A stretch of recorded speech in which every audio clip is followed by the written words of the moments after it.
Chapter 10. Call to Prayers. Adhaan. Chapter 1.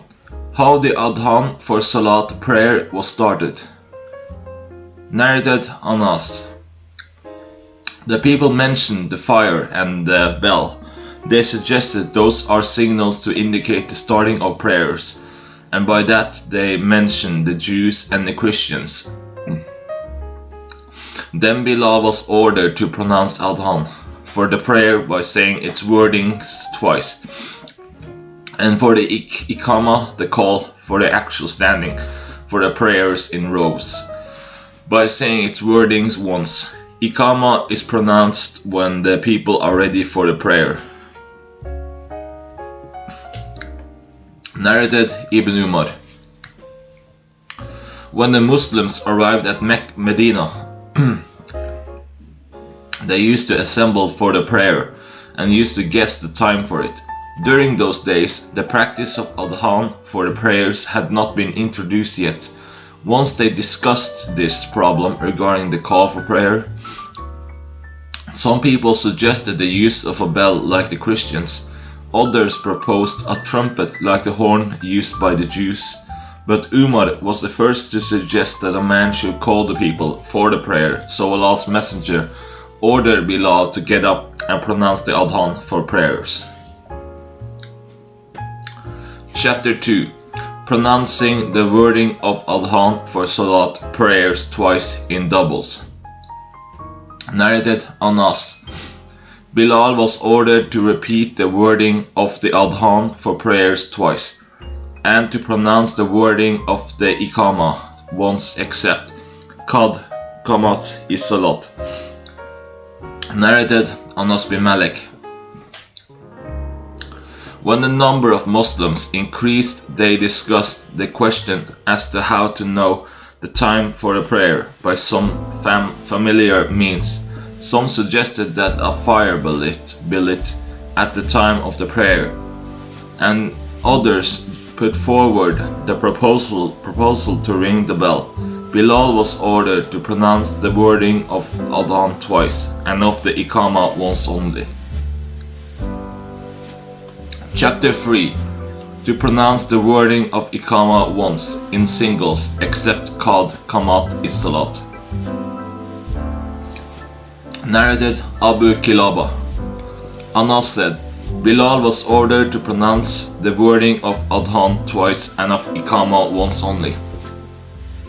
The sub-narrated Ismail said, I mentioned that to Ayub, and he added to that, except Iqama, Qad Qamat is Salat, which should be said twice.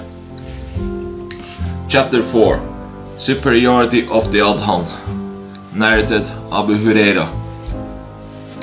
Allah's messenger said, when the Adhaan is pronounced, Satan takes to his heels and passes wind with noise during his flight in order not to hear the Adhaan. When the Adhaan is completed, he comes back and again takes to his heels when the Iqama is pronounced, and after its completion he returns again till he whispers into the heart of the person to divert his attention from his prayer and makes him remember things which he does not recall to his mind before the prayer, and that causes him to forget how much he has prayed. Chapter 5. Raising the voice in pronouncing the Adhaan. Narrated Abdur Rahman. Abu Sa'id al-Khudri told my father, I see you liking sheep and wilderness, so whenever you are with your sheep or in the wilderness and you want to pronounce Adhaan for a prayer, raise your voice in doing so, for whoever hears the Adhaan, whether a human being, a jinn or any other creature, will be a witness for you on the day of resurrection. Abu Sa'id added, I heard this narration from Allah's messenger. Chapter 6. To suspend fighting on hearing the Adhaan. Narrated Humayd. Anas bin Malik said, Whenever the Prophet went out with us to fight in Allah's cause against any nation, he never allowed us to attack till morning, and he would wait and see. If he heard Adhaan, he would postpone the attack, and if he did not hear Adhaan, he would attack them. Anas added, "We reached Khaybar at night, and in the morning, when he did not hear the Adhaan for the prayer, the Prophet, rode and I rode behind. Abi Tala and my foot was touching that of the Prophet. The inhabitants of Khaybar came out with their baskets and spades, and when they saw the Prophet, they shouted, 'Muhammad, by Allah, Muhammad and his army.' When Allah's messenger saw them, he said, 'Allahu Akbar, Allahu Akbar, Khaybar is ruined. Whenever we approach a hostile nation to fight, then evil will be the mourning of those who have been warned.'" Chapter 7.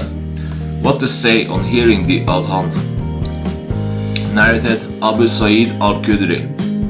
Allah's messenger said, "Whenever you hear the Adhaan, say what the Muaddin is saying."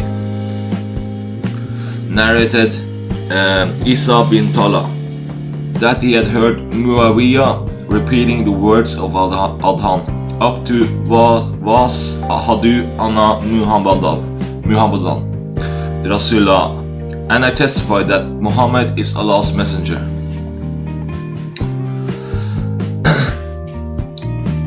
Narrated Yahya Asabau 586, and added, "Some of my companions told me that Hisham had said, when the Muaddin said, 'Hayya, hayy, Allah Sata, come for the prayer,' Muawiyah said, 'La havla wa la quwwata illa billah,' there is neither might nor any power except with Allah," and added, "We heard the Prophet saying the same."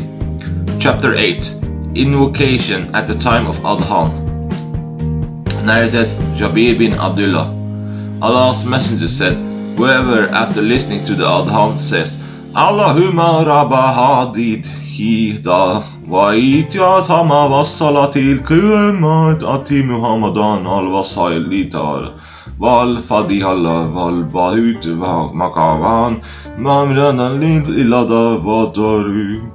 O Allah, Lord of this perfect call, perfect by not ascribing partners to you, and of the regular prayer, which is going to be established, give Muhammad the right of the intercession and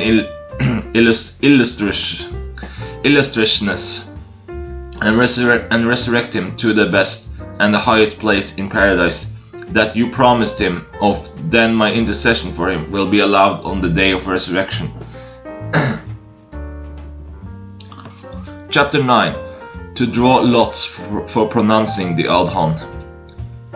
Narrated Abu Huraira. Allah's messenger said, "If the people knew the reward for pronouncing the Adhaan and for standing in the first row in congregational prayers and found no other way to get that except by drawing lots, they would draw lots. And if they knew the reward of the Sur prayer in the early moments of its stated time, they would race for it, go early. And if they knew the reward of Isha and Fajr morning prayers in congregation, they would come to offer them even if they had to crawl." Chapter 10. Talking during the Adhaan. Narrated Abdullah bin al-Harith. Once on a rainy, muddy day, Ibn Abbas delivered a sermon in our presence, and when the Muaddin pronounced the Adhaan and said, "Hayya ala salat, come for the prayer," Ibn Abbas ordered him to say, "Pray at your homes." The people began to look at each other surprisingly. Ibn Abbas said, "It was done by one who was much better than I, the Prophet, or his Muaddin, and it is a license." Chapter 11. The Adhaan pronounced by a blind man is permissible when there is a person to inform him about the time of the Salat prayer. Narrated Salim bin Abdullah. My father said that Allah's apostle said, "Bilal pronounces Adhaan at night, so keep on eating and drinking suhur till Ibn Maktum pronounces Adhaan." Salim added, He was a blind man who would not pronounce the Adhaan unless he was told that the day had dawned. Chapter 12. The Adhaan after Al-Fajr dawn. Narrated Hafsa. When the Muad'Din pronounced the Adhaan for Fajr prayer and the dawn became evident, the Prophet ordered a 2 rakat light prayer, sunnah, before the Iqamah of the compulsory congregational prayer. Narrated Aisha. The Prophet used to offer 2 light rakat between the Adhaan and the Iqamah of the Fajr prayer. Narrated Abdullah bin Umar. Allah's Messenger said, Bilal pronounces the Adhaan at night, so keep on eating and drinking suhoor till Ibn Maktum pronounces the Adhaan. Chapter 13. The Adhaan before Al-Fajr dawn. Narrated Abdullah bin Masud. The Prophet said, the Adhaan pronounced by Bilal should not stop you from taking suhoor, for he pronounces the Adhaan at night, so that the one offering the late night prayer, tahajjud, from among you might hurry up, and the sleeping from among you might wake up. It does not mean that dawn or morning has started. Then he, the Prophet, pointed with his fingers and raised them up towards the sky, and then lowered them towards the earth, like this. Ibn Masud imitated the gesture of the Prophet. As-Suri gestured with his 2 index fingers, which he put on each other and then stretched them to the right and left. These gestures illustrate the way real dawn appears. It spreads left and right horizontally, the dawn that appears in the high sky and lowers down is not the real dawn. Narrated Aisha. The Prophet said, Bilal pronounces the Adhaan at night, so eat and drink suhoor till Ibn Maktum pronounces the Adhaan. Chapter 14. How long should the interval between the Adhaan and the Iqamah be, and something concerning the person who wants for the Iqamah. Narrated Abdullah bin Mughaffal al-Musani. Allah's Messenger said thrice, there is a prayer between the 2 Adhans, Adhaan and Iqamah, and added, for the one who wants to pray.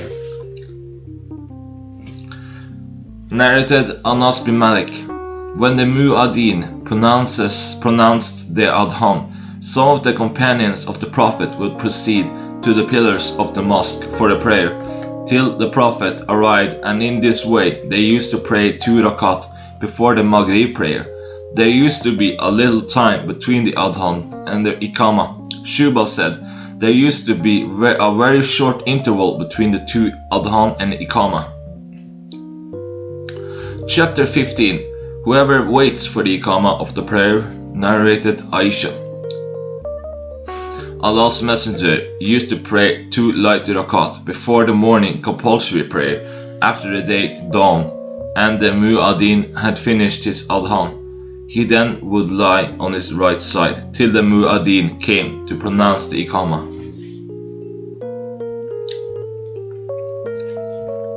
Chapter 16. Between every 2 calls, Adhaan and Iqamah, there is a Salat prayer that is optional for the one who wants to offer it. Narrated Abdullah bin Mughaffal. The Prophet said, there is a prayer between the 2 Adhans, Adhaan and Iqamah. There is a prayer between the 2 Adhans. And then while saying it the 3rd time he added, for the one who wants to pray. Chapter 17. Whoever said that there should be 1 Mu'adhin in a journey. Narrated Malik bin Huwairit. I came to the Prophet with some men from my tribe and stayed with him for 20 nights. He was kind and merciful to us. When he realized our longing for our families, he said to us, go back and stay with your families and teach them the religion and offer the prayer, and one of you should pronounce the Adhaan for a prayer. when its time is due, and the oldest one amongst you should lead the prayer.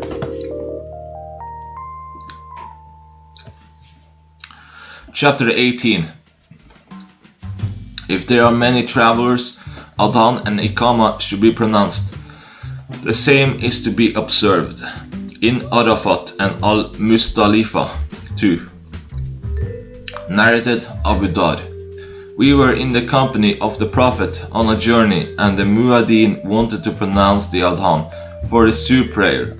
The Prophet said to him, "Let it become cooler." Then he again wanted to pronounce the Adhaan, but the Prophet said to him, "Let it become cooler." The Muaddin again wanted to pronounce the Adhaan for a prayer, but the Prophet said, "Let it become cooler till the shadows of the hillocks become equal to the sizes." The Prophet added, "The severity of the heat is from the raging of hell." Narrated Malik bin Huwairit. Two men came to the Prophet with the intention of a journey. The Prophet said, "When both of you set out, pronounce Adhaan and then Iqama, and the oldest of you should lead a prayer." Narrated Malik. We came to the Prophet and stayed with him for 20 days and nights. We were all young and all about the same age. The Prophet was very kind and merciful. When he realized our longing for our families, he asked about our homes and the people there, and we told him. Then he asked us to go back to our families and stay with them, and teach them their religion, and to order them to do good things. He also mentioned some other things which I have remembered or forgotten. The Prophet then added, "Pray as you have seen me praying, and when it is the time for a prayer, one of you should pronounce the Adhaan, and the oldest of you should lead the prayer." Narrated Nafi. Once in a cold night, Ibn Umar pronounced the Adhaan for a prayer at Daj Nam, the name of a mountain, and then said, "Pray at your homes," and informed us that Allah's Messenger used to tell the Muaddin to pronounce Adhaan and say, "Pray at your homes," at the end of the Adhaan on a rainy or a very cold night during the journey. Narrated Aun bin Abi Juhayfa. My father said, "I saw Allah's Messenger at a place called Al-Abtah. Bilal came and informed him about the prayer, and then came out with a short spear or stick and planted it in front of Allah's Messenger at Al-Abtah and pronounced the Iqama. Chapter 19.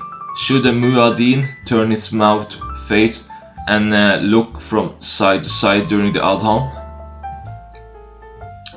Narrated Aun bin Abi Juhayfa.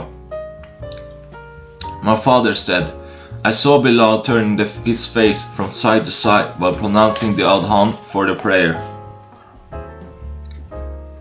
Chapter 20. The saying of a person we have missed as-salat, the prayer. Narrated Abdullah bin Abi Qatada. My father said, while we were praying with the Prophet, he heard the noise of some people.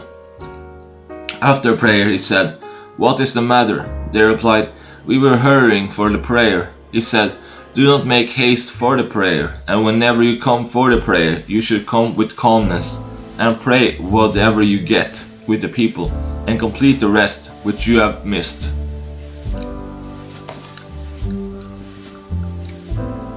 Chapter 21.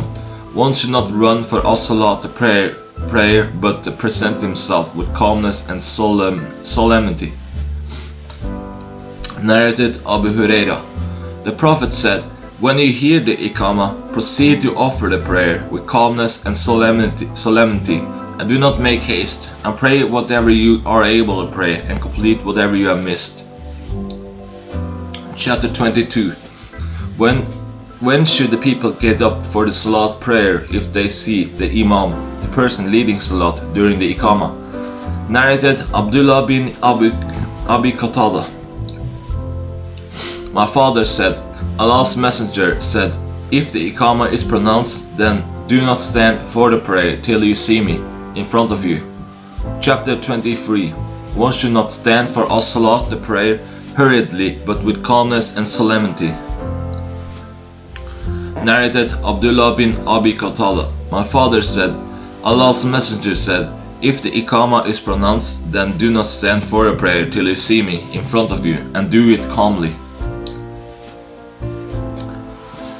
Chapter 24. Can one go out of the mosque after the Adhaan or the Iqamah, if there is a genuine excuse? Narrated Abu Huraira. Allah's Messenger went out of the mosque when the Iqamah had been pronounced, and the rows straightened. The Prophet stood up at his musalla praying place, and we waited for the Prophet to begin the prayer with takbir. He left and asked us to remain in our places. We kept on standing till the Prophet returned, and the water was trickling from his head, for he had taken a bath of janaba. Chapter 25. If the Imam says, remain at your places till I return, then wait for him. Narrated Abu Huraira. Once Iqamah was pronounced and the people had straightened their rows, Allah's Messenger went forward to lead the prayer, but he was junub, so he said, remain in your places. And he went out, took a bath, and returned with water trickling from his head. Then he led the prayer. Chapter 26. The saying of a man to the Prophet, peace be upon him, we have not prayed. Narrated Jabir bin Abdullah. On the day of Al-Khandaq, the trench, Umar bin Al-Khattab went to the Prophet and said, O Allah's Messenger, by Allah, I could not pray the Asr till the sun had set. Umar told this to the Prophet at the time when a fasting person had done iftar, taking his meal. The Prophet then went to Butan, and I was with him. He performed ablution and offered the Asr prayer after the sun had set, and then the Maghrib prayer. Chapter 27. If the Imam is confronted with a problem after the Iqamah. Narrated Anas.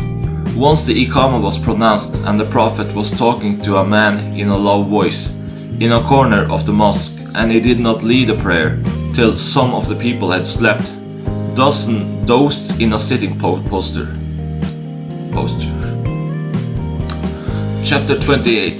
To talk after the Iqamah. Narrated Anas bin Malik. Once Iqamah was pronounced, a man came to the Prophet and detained him from the prayer.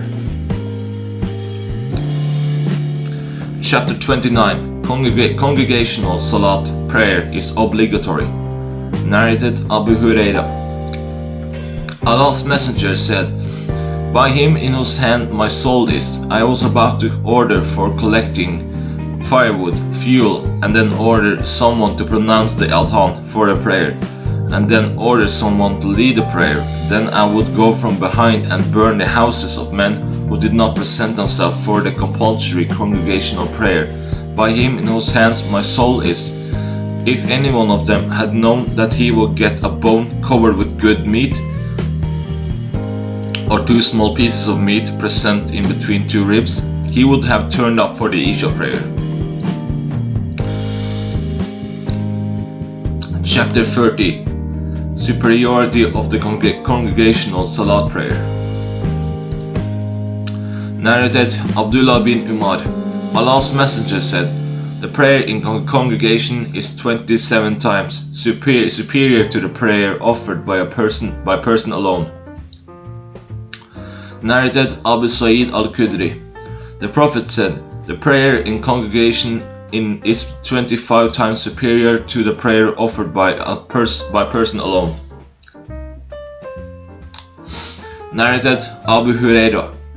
Allah's Messenger said, the reward of the prayer offered by a person in congregation is 25 times greater than that of the person offered in one's house or in the market alone.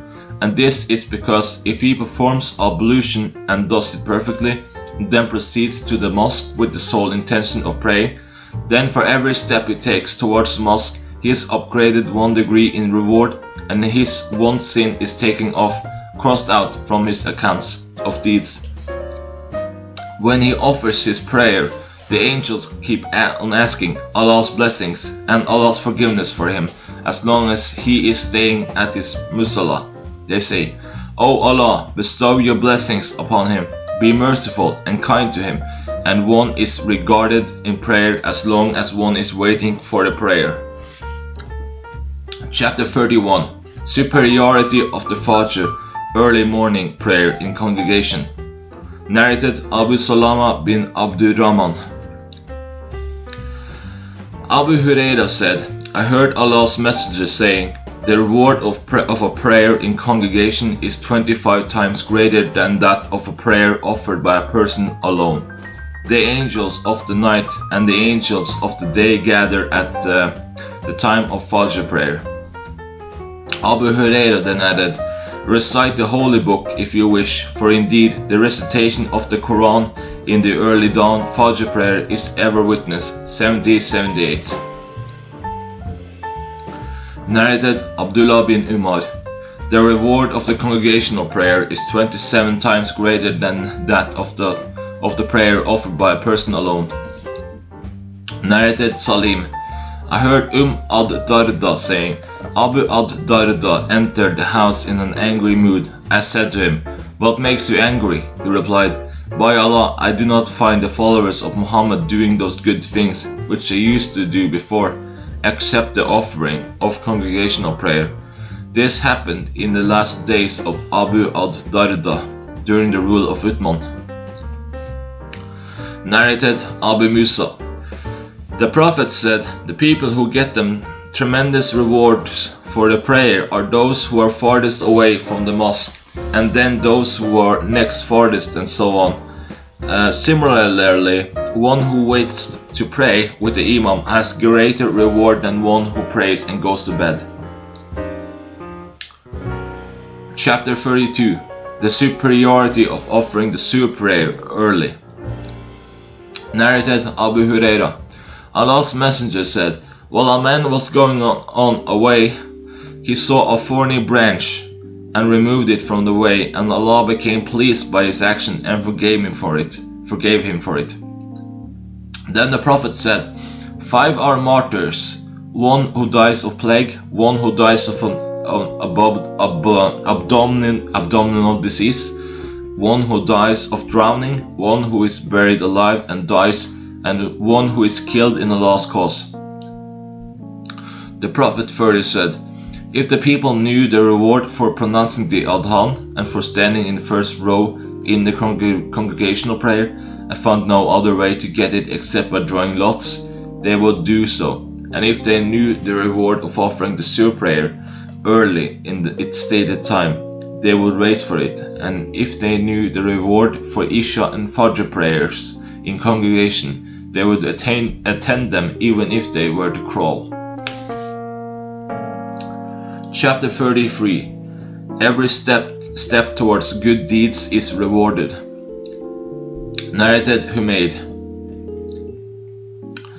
Anas said, the Prophet said, O Bani Salima, don't you think that for every step of yours that you take towards the mosque, there is a reward while coming for prayer? Mujahid said, regarding Allah's statement, we record that which they have sent before them, and their traces. 36:12. Their traces means their steps.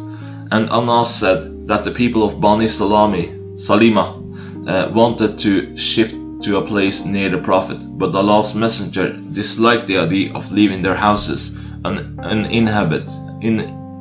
uninhabited, and said, don't you think that you will get the reward for your footprints? Mujahid said, their footprints mean their footsteps, and they are going on foot. Chapter 34. The superiority of the Isha prayer in congregation. Narrated Abu Huraira. The Prophet said, no prayer is heavier upon the hypocrites than the Fajr and the Isha prayers, and if they knew what is in them in reward, they would have attended them, even if it was crawling. Certainly, I felt the urge to order the Muaddin, call-maker, so that he would pronounce Iqama, then order man to lead the people in prayer. Then take a flame of fire so that I burn the houses upon those who had not left for the prayer yet. Chapter 35. 2 or more than 2 persons are considered as a group for the congregational prayers. Narrated Malik bin Huwairit. Prophet said, to 2 persons, who, whenever the prayer time becomes due, you should pronounce Adhaan and then Iqama, and the older of you should lead the prayer. Chapter 36. The reward of a person who waits for as-salat, the prayer in the mosque, and the superiority of mosques. Narrated Abu Huraira. Allah's Messenger said, the angels keep on asking for Allah's blessing and forgiveness for any one of you as long as he is at his musalla praying place and does not do hadat, passes wind. The angels say,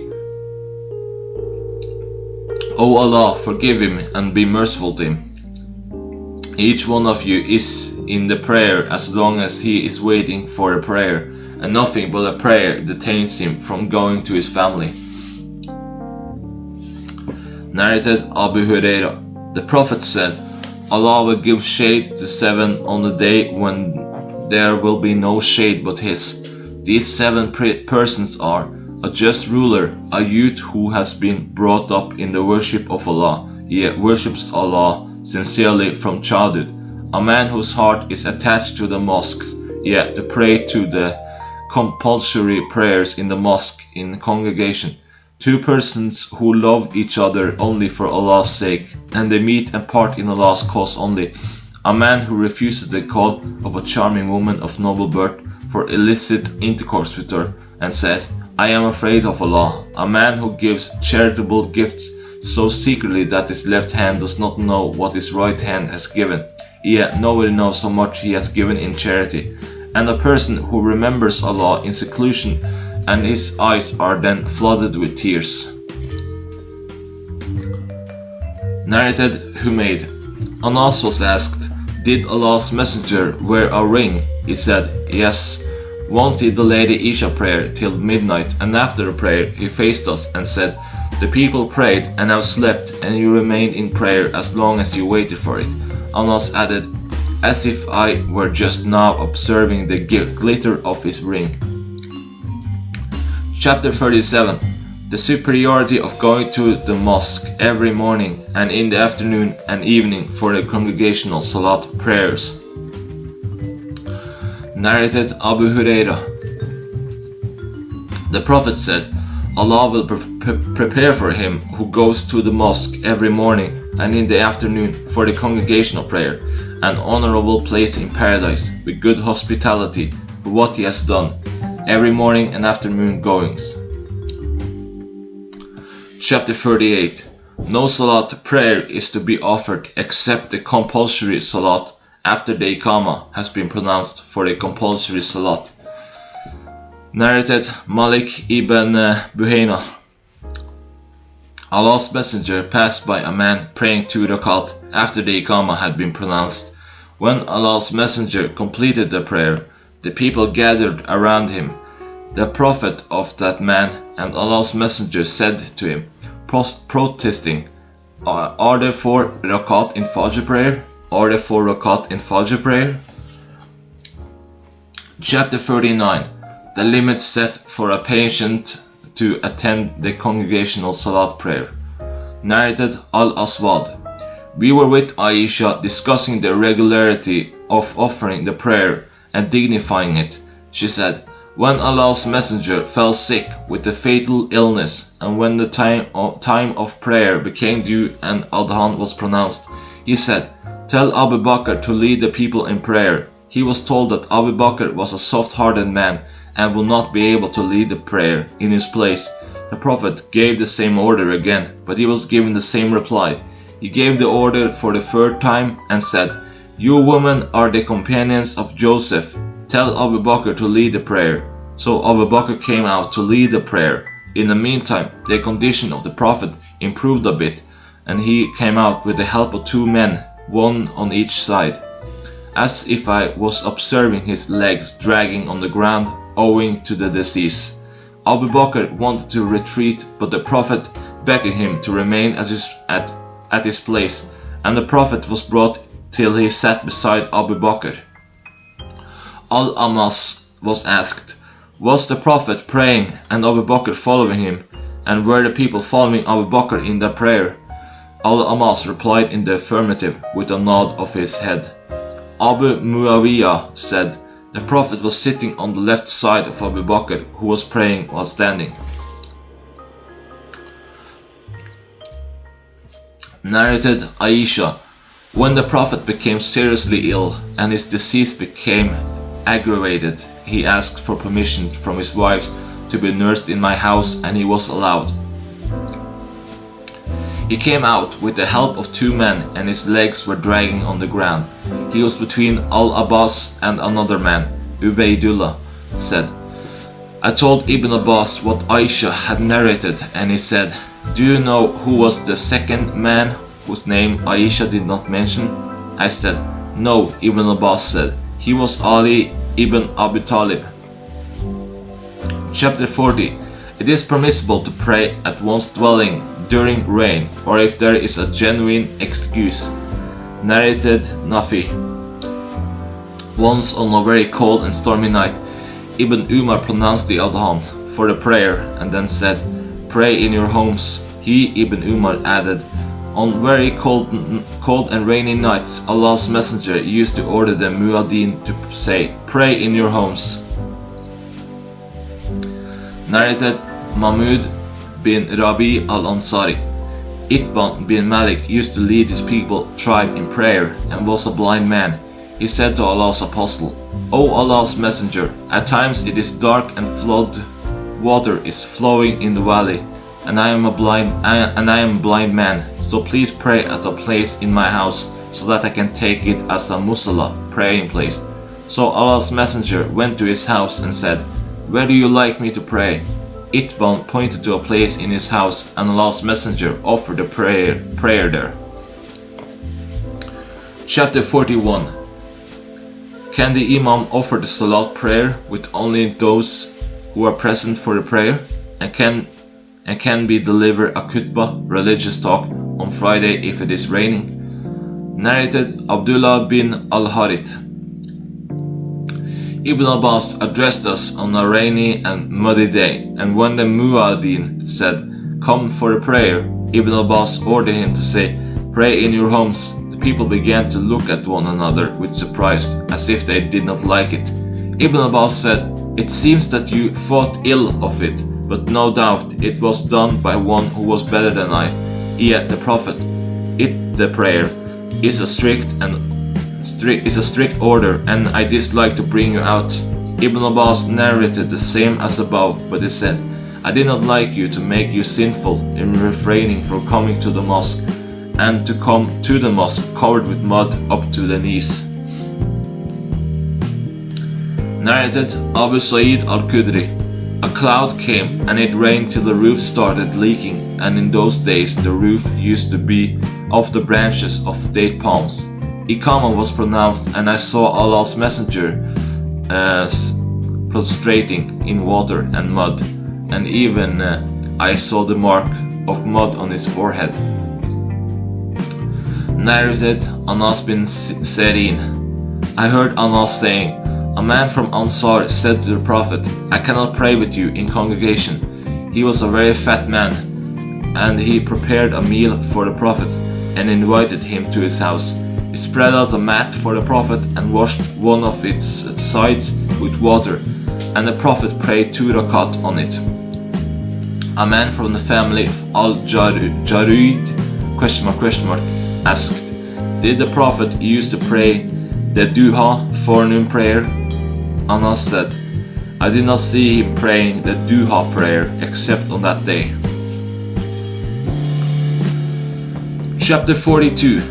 What should one do if the meal has been served and the Iqamah has been pronounced for as-salat, the prayer? Narrated Aisha.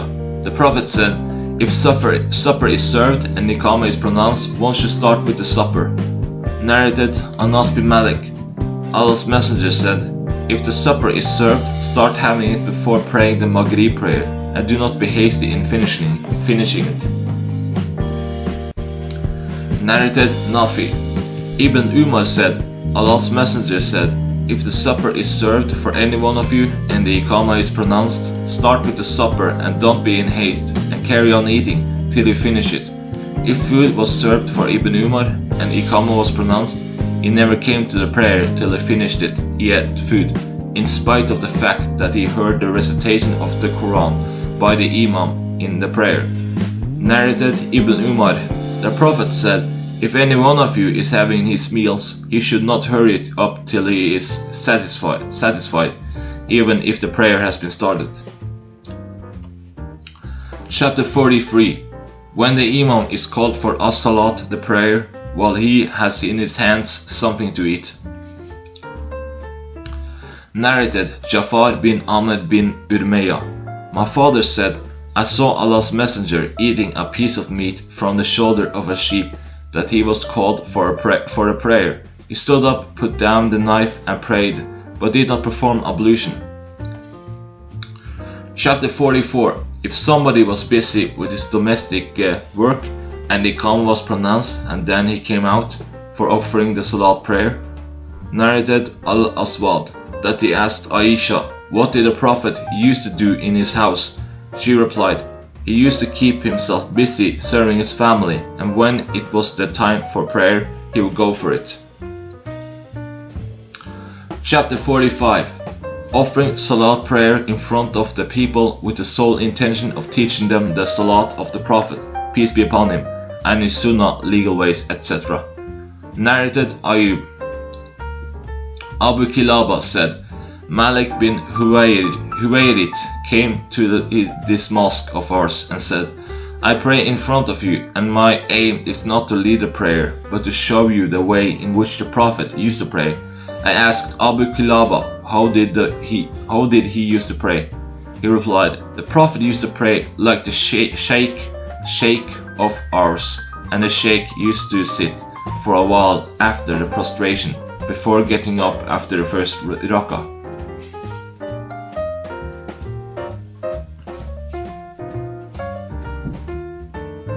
Chapter 46. The religious learned men are entitled to precedence in leading the Salat prayer. Narrated Abu Musa. The Prophet became sick, and when his disease became aggravated, he said, "Tell Abu Bakr to lead a prayer." Aisha said, "He is a soft-hearted man and will not be able to lead a prayer in your place." The Prophet said again, "Tell Abu Bakr to lead the people in prayer." She repeated the same reply, but he said, "Tell Abu Bakr to lead the people in prayer. You are the companions of Joseph." So the messenger went to Abu Bakr with that order, and he led the people in prayer in the lifetime of the Prophet. Narrated Aisha. The mother of the believers, Allah's Messenger in his illness said, "Tell Abu Bakr to lead the people in prayer." I said to him, "If Abu Bakr stands in your place, the people will not hear him, owing to his excessive weeping. So please order Umar to lead the prayer." Aisha added, I said to Hafsa, "Say to him, if Abu Bakr should lead the people in the prayer in your place, the people will not be able to hear him, owing to his weeping. So please order Umar to lead the prayer." Hafsa did so, but Allah's Apostle said, "Keep quiet, you are verily the companions of Joseph. Tell Abu Bakr to lead the people in prayer." Hafsa said to Aisha, "I never got anything good from you." Narrated As-Suri. Anas bin Malik al-Ansari told me, Abu Bakr used to lead the people in prayer during the fatal illness of the Prophet, till it was Monday. When the people aligned in rows for a prayer, the Prophet lifted the curtain of his house and started looking at us, and was standing at that time. His face was glittering like a page of the Quran, and he smiled cheerfully. We were about to put to trial for the pleasure of seeing the Prophet. Abu Bakr retreated to join the row as he thought that the Prophet would lead a prayer. The Prophet beckoned us to complete the prayer, and he let the curtain fall. On the same day he died. Narrated Anas. The Prophet did not come out for 3 days. The people stood for the prayer, and Abu Bakr went ahead to lead the prayer. In the meantime, the Prophet caught hold of the curtain and lifted it. When the face of the Prophet appeared, we had never seen a scene more pleasing than the face of the Prophet as it appeared then. The Prophet beckoned to Abu Bakr to lead the people in the prayer, and then let the curtain fall. We did not see him again till he died. Narrated Hamza bin Abdullah. My father said, when Allah's Messenger became seriously ill, he was told about the prayer. He said, tell Abu Bakr to lead the people in the prayer. Aisha said, Abu Bakr is a soft-hearted man, and he will be overpowered by his weeping if he recited the Quran. He said to them, tell him, Abu Bakr, to lead the prayer. The same reply was given to him. He said again, tell him to lead the prayer. You women are the companions of Joseph. Chapter 47. Whoever stood by the side of the Imam because of a genuine cause in Salat prayer. Narrated Hisham ibn Urwa's father. Aisha said, Allah's Messenger ordered Abu Bakr to lead the people in the prayer during his illness, and so he led them in prayer. Urwa, a sub-narrated, added, Allah's Messenger felt a bit relieved and came out, and Abu Bakr was leading the people. When Abu Bakr saw the Prophet, he retreated, but the Prophet beckoned him to remain there. Allah's Messenger sat beside Abu Bakr. Abu Bakr was following the prayer of Allah's Messenger, and the people were following the prayer of Abu Bakr. Chapter 48. If somebody is leading the Salat prayer, and in the meanwhile the first usual Imam comes, the Salat is valid whether the former retreats or does not retreat.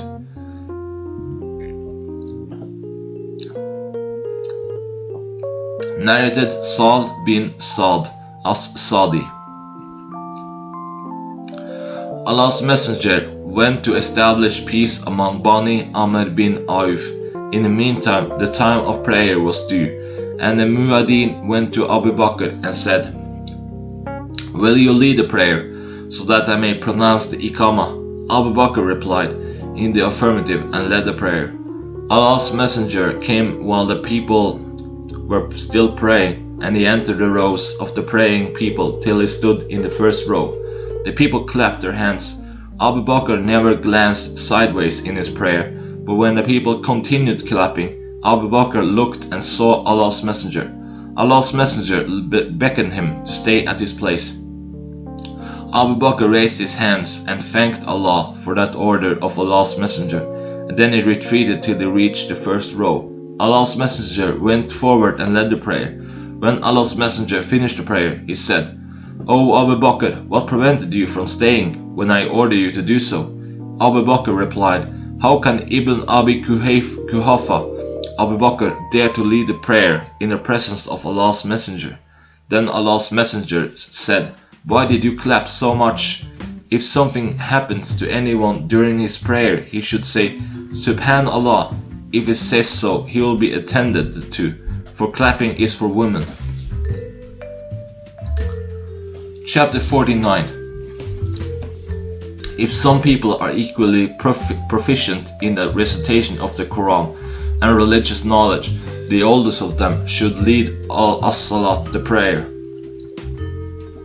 Narrated Malik bin Huwairit. We went to the Prophet, and we were all young men, and stayed with him for about 20 nights. The Prophet was very merciful. He said, when you return home, impart religious teaching to your families and tell them to offer perfectly such and such a prayer at such and such a time, and such a prayer at such and such a time. And at the time of the prayer one should pronounce the Adhaan, and the oldest of you should lead the prayer. Chapter 50. If the Imam visited some people and led them in Salat prayer. Narrated Itban bin Malik al-Ansari. The Prophet came to my house and asked permission for entering, and I allowed him. He asked, "Where do you like me to pray in your house?" I pointed to a place which I liked. He stood up for prayer and we aligned behind him, and he finished the prayer with taslim and we did the same. Chapter 51. The Imam is appointed to be followed. Narrated Ubaydullah ibn Abdullah bin Utbah. I went to Aisha and asked her to describe to me the illness of Allah's Messenger. Aisha said, "Yes, the Prophet became seriously ill," and asked whether the people had prayed. We replied, "No, O Allah's Apostle, they are waiting for you." He added, "Put water for me in a fru."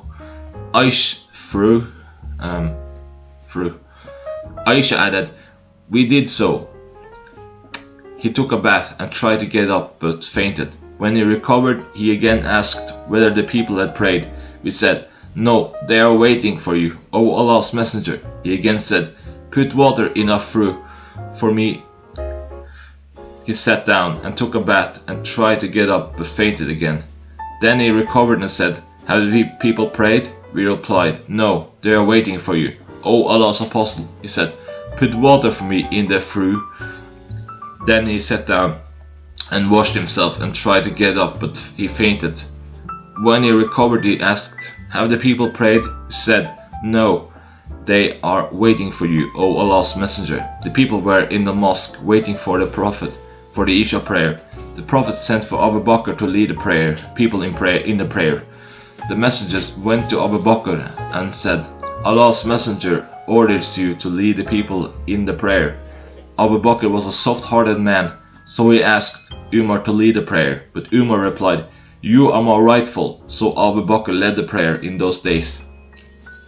When the Prophet felt a bit better, he came out for the Sur prayer with the help of two persons, one of whom was Al-Abbas, while Abu Bakr was leading the people in the prayer.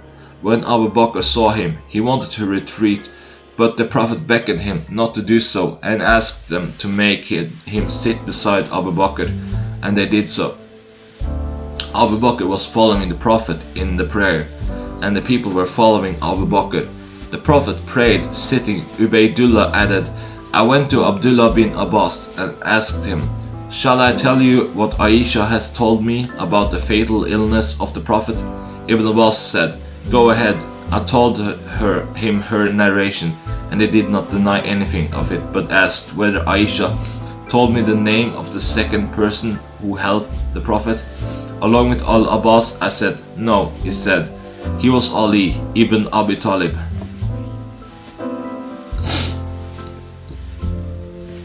Narrated Aisha. The mother of the believers, Allah's Messenger, during his illness prayed at his house while sitting, whereas some people prayed behind him standing. The Prophet beckoned them to sit down. On completion of the prayer, he said, "The Imam is to be followed. Bow when he bows, raise up your heads, stand erect when he raises his head, and when he says, Samia ilahu liman hamida. Allah heard those who sent praises to him. Say then, Rabbana wa laka ilhamd. O our Lord, all the praises are for you. And if you praise sitting, then praise sitting. Narrated Anas bin Malik. Once Allah's Messenger rode a horse and fell down, and the right side of his body was injured. He offered one of the prayers while sitting, and we also prayed behind him sitting. When he completed the prayer, he said, "The Imam is to be followed. Pray standing if he prays standing, and bow when he bows, rise when he rises, and if he says, Samia lahu liman hamida, say then, Rabbana wa laka alhamd, and pray standing if he prays standing, and pray sitting all of you if he prays sitting." Humayd said, "The saying of the Prophet, pray sitting if he Imam prays sitting, was said in his former illness during his early life. But the Prophet prayed sitting afterwards in the last illness, and the people were praying standing behind him, and the Prophet did not order them to sit. we should follow the latest actions of the Prophet. Chapter 52. When should those who are behind the Imam prostrate? Narrated Al-Bara, and he was not a liar when Allah's messenger said, Sami'a lahu liman hamida. None of us bent his back for prostration, till the Prophet prostrated, and then we will prostrate after him. Narrated Abu Ishaq, as above. Chapter 53. The sin of the one who raises his head before the Imam raises his head.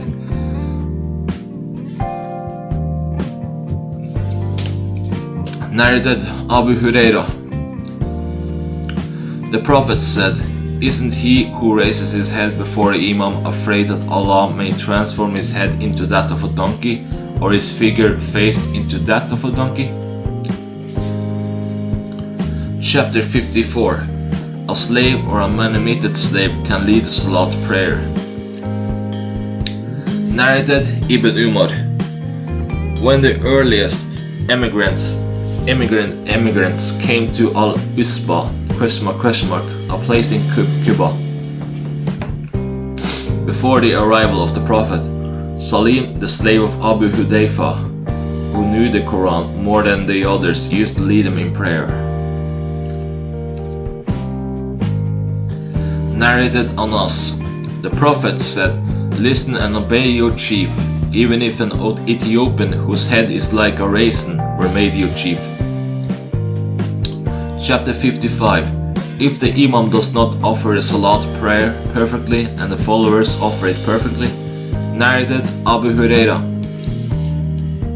Allah's Messenger said, If the Imam leads the prayer correctly, then he and you will receive the rewards, but if he makes a mistake in the prayer, then you will receive the reward for the prayer, and the sin will be his. Chapter 56. Offering the prayers behind a man who is a victim of al-fitan, trials and affections, or a heretic. Narrated Ubayd Ullah bin Adi bin Qiyad. I went to Utban bin Affan while he was besieged, and said to him, You are the chief of all Muslims in general, and you see what has befallen you. We are led in the Salat prayer by a leader of al-fitan, trials and afflictions, etc. And we are afraid of being sinful in following him. Utban said, As-Salat, the prayers, is the best of all deeds. So when the people do good deeds, do the same with them. And when they do bad deeds, avoid those bad deeds. As-Suri said, In our opinion, one should not offer Salat behind an effeminate person, unless there is no alternative. Narrated Anas bin Malik. The Prophet said to Abu Dar, Listen and obey your chief, even if he is an Ethiopian with a head like a raisin. Chapter 57. To stand on the right side of the Imam on the same line, if only two persons, counting the Imam, are offering Salat prayer in congregation. Narrated Ibn Abbas. Once I passed the night in the house of my aunt Maimuna. Allah's Messenger offered the Isha prayer, then came to the house and offered 4 rakat and slept. Later on, he woke up and stood for the prayer, and I stood on his left side. He drew me to his right and prayed 5 rakat and then 2. He then slept till I heard him snoring or heard his breath sounds. Afterwards, he went out for the morning prayer. Chapter 58. If a man stood on the left side of the Imam and the Imam drew him to his right side, then the Salat of none of them would be invalid. Narrated Ibn Abbas. One night I slept at the house of my aunt Maimuna, and the Prophet was there on that night. He performed ablution and stood up for the prayer. I joined him and stood on his left side, but it drew me to his right and prayed 13 rakat, and then slept till I heard his breath sounds. And whenever he slept, he used to breathe with audible sounds. The Muhaddin came to the Prophet, and he went out and prayed the morning prayer, without repeating the ablution. Chapter 59. If the Imam has not had the intention of leading the prayer, and then some persons join him and he leads them. Narrated Ibn Abbas. Once I passed the night in the house of my aunt Maimuna. The Prophet stood for the night prayer, and I joined him and stood on his left side, but he drew me to his right by holding me by the head. Chapter 60. If the Imam prolongs the Salat prayer, and somebody has an urgent work or need, and so he leaves the congregation and offers Salat alone. Narrated Mu'adh bin Jabal. I used to pray the Isha prayer with the Prophet and then go to lead my people in the prayer. Narrated Amr. Jabir bin Abdullah said, Mu'adh bin Jabal used to pray with the Prophet and then go to lead his people in prayer. Once he led the Isha prayer and recited Surat al-Baqarah. Somebody left the prayer and Mu'adh criticized him. The news reached the Prophet, and he said to Mu'adh, You are putting the people to trial, and repeated it thrice, or said something similar, and ordered him to recite 2 medium surahs of Mufassal. Amr said that he had forgotten the names of those surahs. Chapter 61. The shortening of the Qiyam, standing by the Imam, in Salah prayer, but performing the bowings and prostrations perfectly. Narrated Abu Masud. A man came and said, O Allah's Messenger, by Allah, I keep away from the morning prayer, only because so and so prolongs the prayer, when he leads us in it. The narrated said, I never saw Allah's Apostle more furious in giving advice than he was at that time. He then said, Some of you make people dislike good deeds, the prayer, so whoever among you leads the people in prayer should shorten it, because among them are the weak, the old, and the needy. Chapter 62. When offering Salat prayer alone, one can prolong the Salat as much as one wishes. Narrated Abu Huraira. Allah's Messenger said, If any one of you leads the people in the prayer, he should shorten it, for amongst them are the weak, the sick, and the old. And if anyone among you prays alone, and then he may prolong the prayer as much as he wishes. Chapter 63. Complaining against one's Imam if he prolongs the prayer. Narrated Abu Masud. A man came and said, O Allah's Messenger, I keep away from the morning prayer because so and so Imam prolongs it too much. Allah's Messenger became furious, and I had never seen him more furious than he was on that day. The Prophet said, O people, some of you make others dislike the prayer, so whoever becomes an Imam, he should shorten the prayer, as behind him are the weak, the old, and the needy. Narrated Jabir bin Abdullah al-Ansari.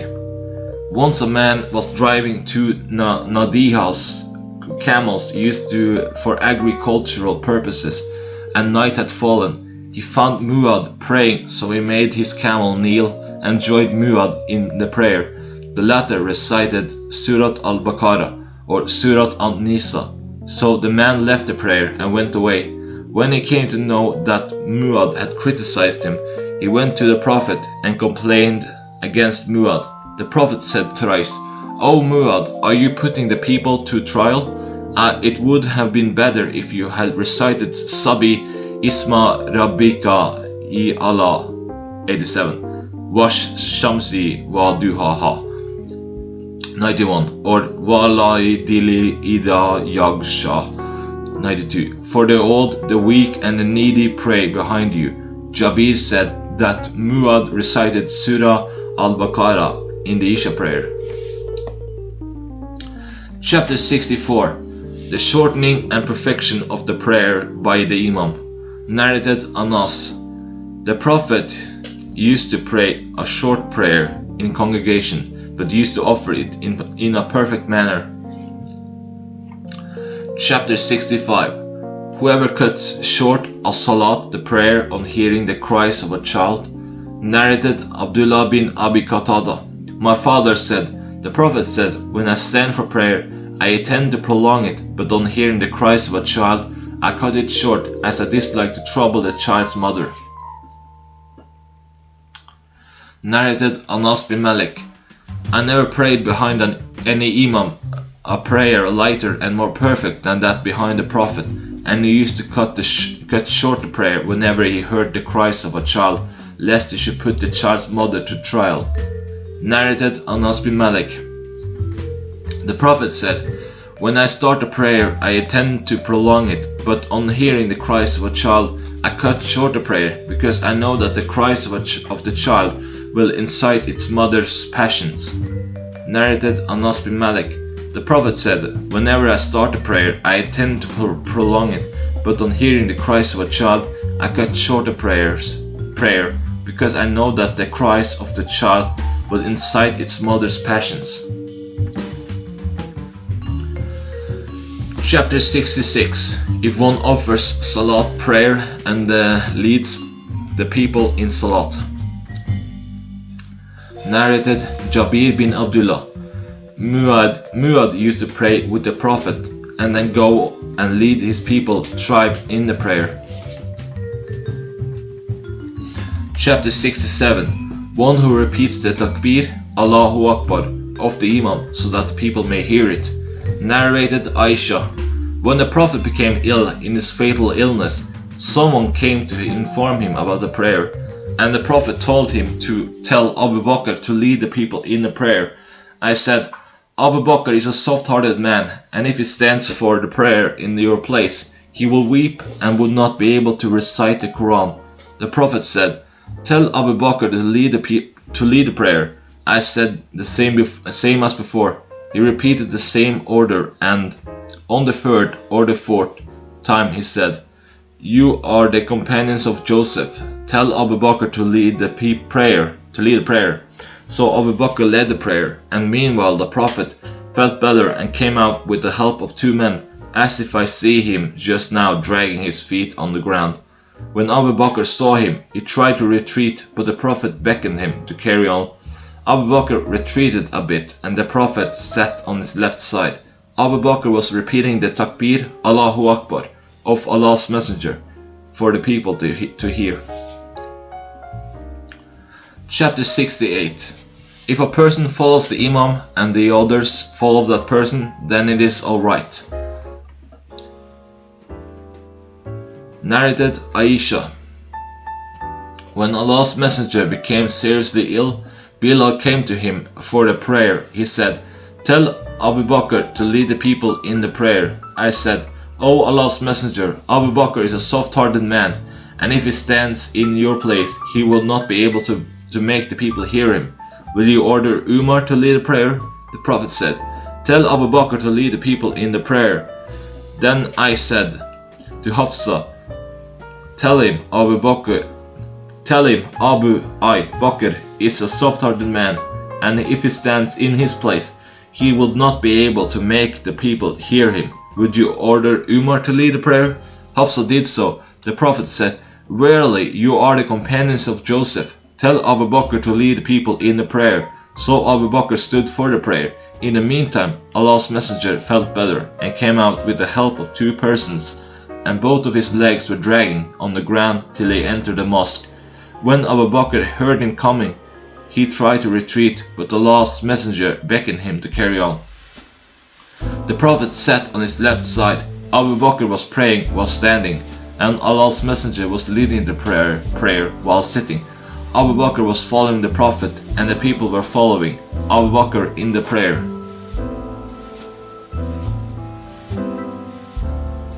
Chapter 69. Can the Imam depend on the people saying if he is in doubt about a certain matter? Narrated Abu Huraira. Once Allah's Messenger prayed 2 rakat instead of 4 and finished his prayer. Dhul Yadain asked him whether the prayer had been reduced or whether he had forgotten. Allah's Messenger asked the people whether Dhul Yadain was telling the truth. Then people replied in the affirmative. Then Allah's Messenger stood up. offered the remaining 2 rakat, and then finished his prayer with taslim, and then said, Allahu Akbar. He followed it with 2 prostrations, like ordinary prostrations, or a bit longer. Narrated Abu Huraira, the Prophet prayed 2 rakat of Sur prayer instead of 4, and he was told that he had prayed 2 rakat only. Then he prayed 2 more rakat and finished them with the taslim, followed by 2 prostrations. Chapter 70. If the Imam weeps in as-salat, the prayers, will his salat be valid? Narrated Aisha, the mother of the faithful believers. Allah's Messenger in his last illness said, Tell Abu Bakr to lead the people in the prayer. I said, If Abu Bakr stood in your place, he will not be able to make the people hear him, owing to his weeping. So please order Umar to lead the prayer. He said, Tell Abu Bakr to lead the people in the prayer. I said to Hafsa, Say to him, Abu Bakr is a soft-hearted man, and if he stood in your place, he will not be able to make the people hear him, owing to his weeping. So order Umar to lead the people in the prayer. Hafsa did so, but Allah's Messenger said, Keep quiet, verily, you are the companions of Prophet Joseph. Tell Abu Bakr to lead the people in the prayer. Hafsa said to me, I never got any good from you. Chapter 71. Straightening the rows at the time of Iqama and after it immediately. Narrated Al-Nu'man bin Bashir. The Prophet said, Straighten your rows, or Allah will alter your faces. Narrated Anas. The Prophet said, Straighten your rows, for I see from behind my back. Chapter 72. Facing of the Imam towards his followers while straightening the rows. Narrated Anas bin Malik. Once the Iqamah was pronounced and Allah's Messenger faced us and said, Straighten your rows and stand closer together, for I see you from behind my back. Chapter 73. The first row. Narrated Abu Huraira. The Prophet said, Martyrs are those who die because of drowning, plague, and abdominal disease, or of being burned alive by a falling building. And then he added, if the people knew the reward for the Sur prayer in its early time, they would race for it. If they knew the reward for the Isha and the Fajr prayer in congregation, they would join them even if they had to crawl. If they knew the reward for the first row, they would draw lots for it. Chapter 74. The straightening of the rows is amongst those obligatory and good things which makes your as-salat, the prayer, a correct and perfect one. Narrated Abu Huraira. The Prophet said, the Imam is appointed to be followed, so do not differ from him. Bow when he bows, and say Rabbana lakal hamd if he says Sami'a lahu liman hamida, and if he prostrates, prostrate after him, and if he prays sitting altogether, and straighten the rows for the prayer, as the straightening of the rows is amongst those things which make your prayer a correct and perfect one. See Hadith number 657. Narrated Anas bin Malik. The Prophet said, Straighten your rows, as the straightening of rows is essential for a perfect and correct prayer. Chapter 75. The sin of a person who does not complete the rows, who is out of alignment for the prayer. Narrated Anas bin Malik. I arrived at Medina and was asked whether I found any change since the day of Allah's Messenger. I said, I have not found any change except that you do not stand in alignment in your prayers. Chapter 76. To stand shoulder to shoulder and foot to foot in a row. Narrated Anas bin Malik. The Prophet said, Straighten your rows, for I see you from behind my back. Anas added, Every one of us used to put his shoulder with the shoulder of his companion and his foot with the foot of his companion. Chapter 77. If a person stands by the left side of the Imam and the Imam dresses him to the right from behind, the Salah prayer is correct. Narrated Ibn Abbas. I prayed with the Prophet one night and stood on his left side.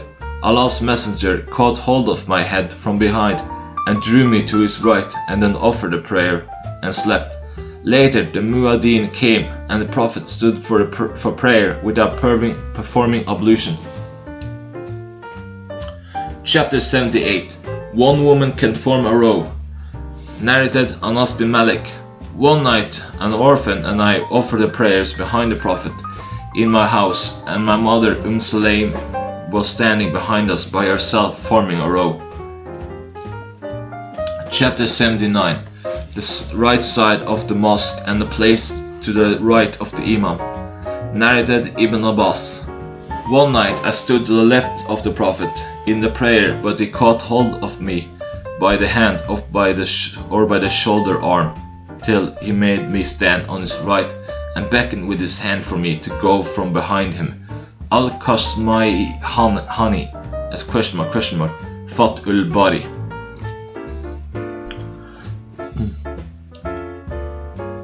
Chapter 80. If there is a wall or a sutra between the Imam and followers. Narrated Aisha.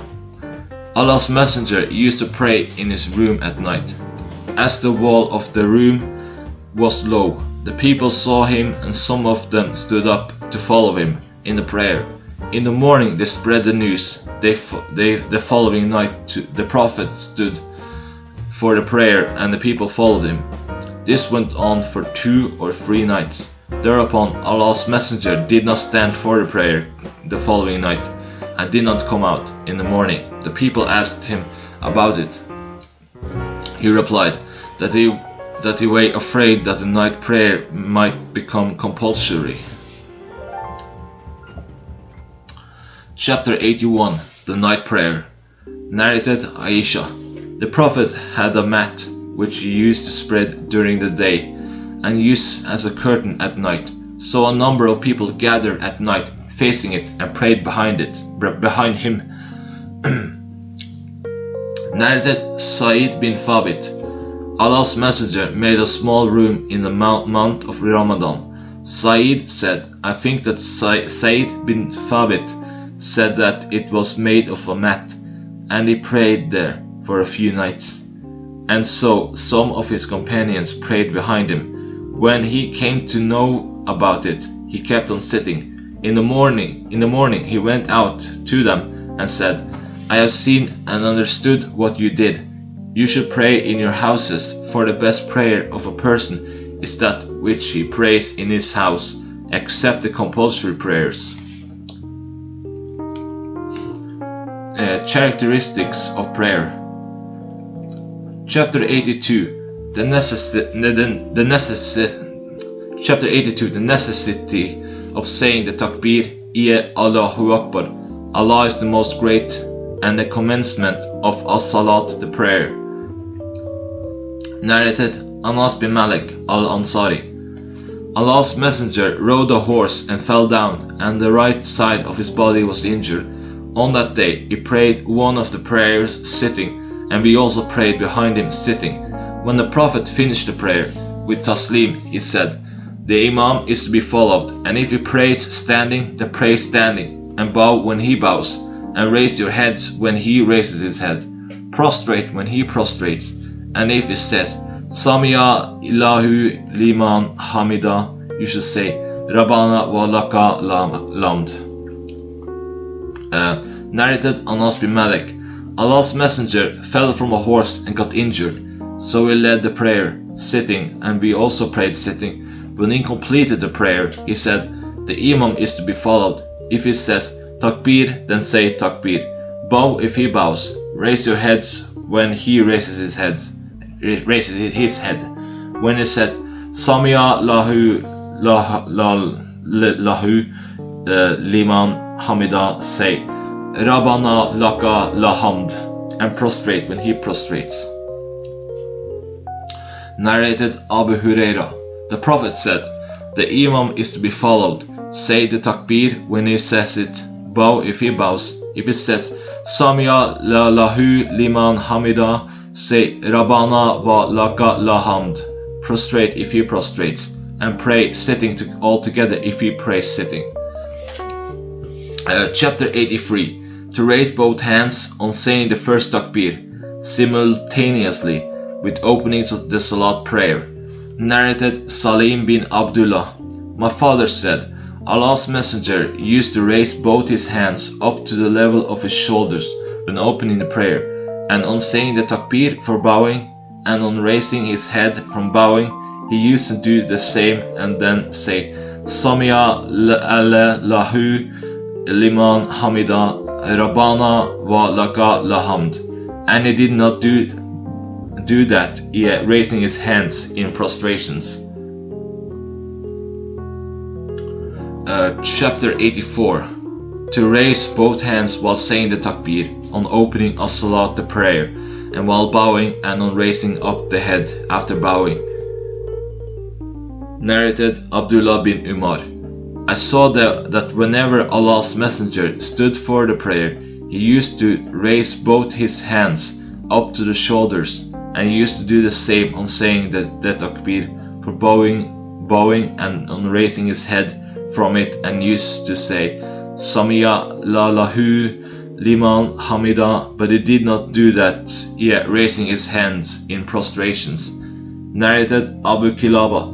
I saw Malik bin Huwairit saying takbir and raising both his hands on starting the prayers, and raising his hands on bowing, and also on raising his head after bowing. Malik bin Huwairit said, Allah's Messenger did the same. Chapter 85. To what level should one raise one's hand? Narrated Abdullah bin Umar. I saw Allah's Messenger opening the prayer with the takbir and raising his hands to the level of his shoulders at the time of saying the takbir, and on saying the takbir for bowing he did the same, and when he said Sami'a lahu liman hamida, he did the same and then said Rabbana wa laka lahamd, but he did not do the same on prostrating and on lifting the head from it. Chapter 86. To raise one's hands after finishing the second rak'ah, on standing for the third rak'ah. Narrated Nafi. Whenever Ibn Umar started the prayer with takbir, he used to raise his hands whenever he bowed. He used to raise his hands before bowing, and also used to raise his hands on saying Sami'a lahu liman hamida, and he used to do the same on rising from the second rak'ah for the third rak'ah. Ibn Umar said, the Prophet used to do the same. Chapter 87. To place the right hand on the left in as-salt, the prayers. Narrated Sal bin Sal.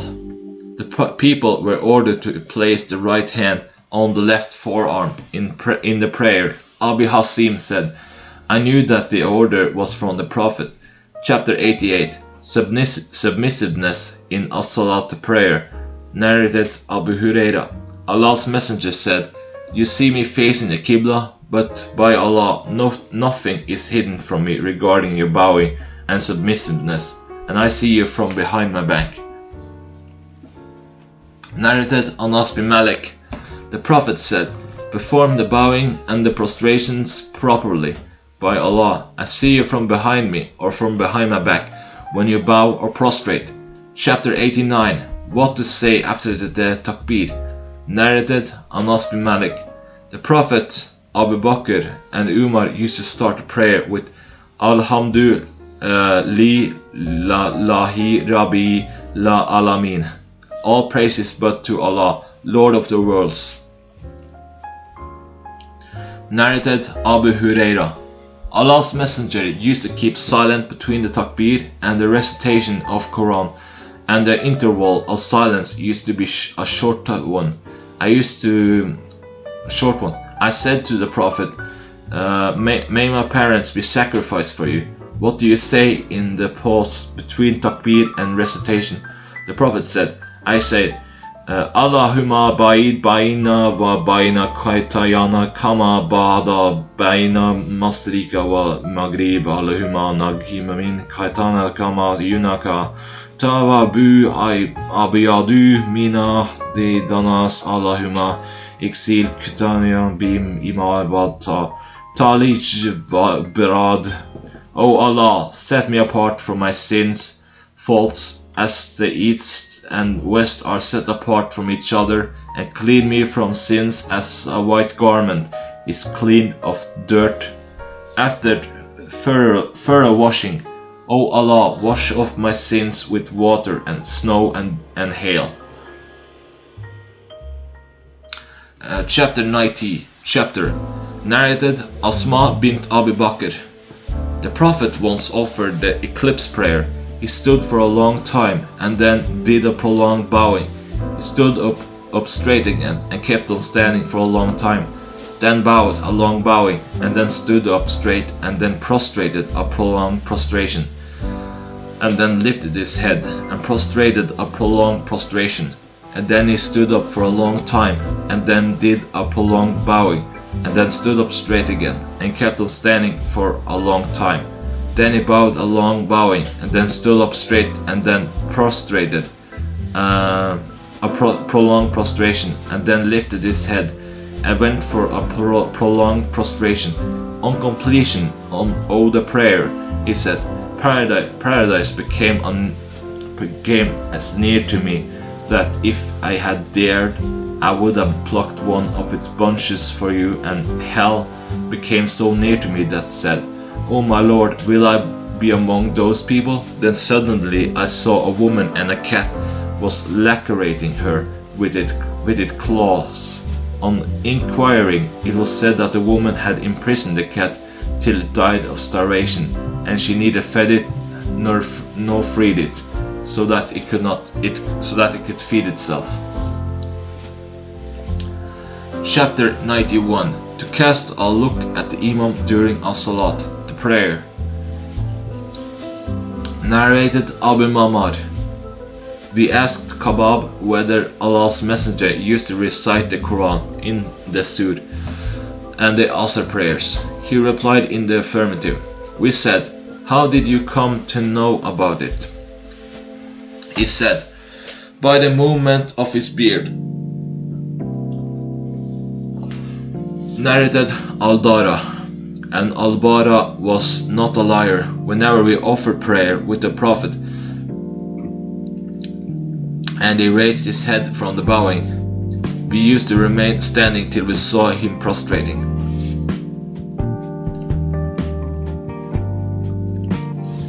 Narrated Abdullah bin Abbas. Once solar eclipse occurred during the lifetime of Allah's Messenger. He offered the eclipse prayer.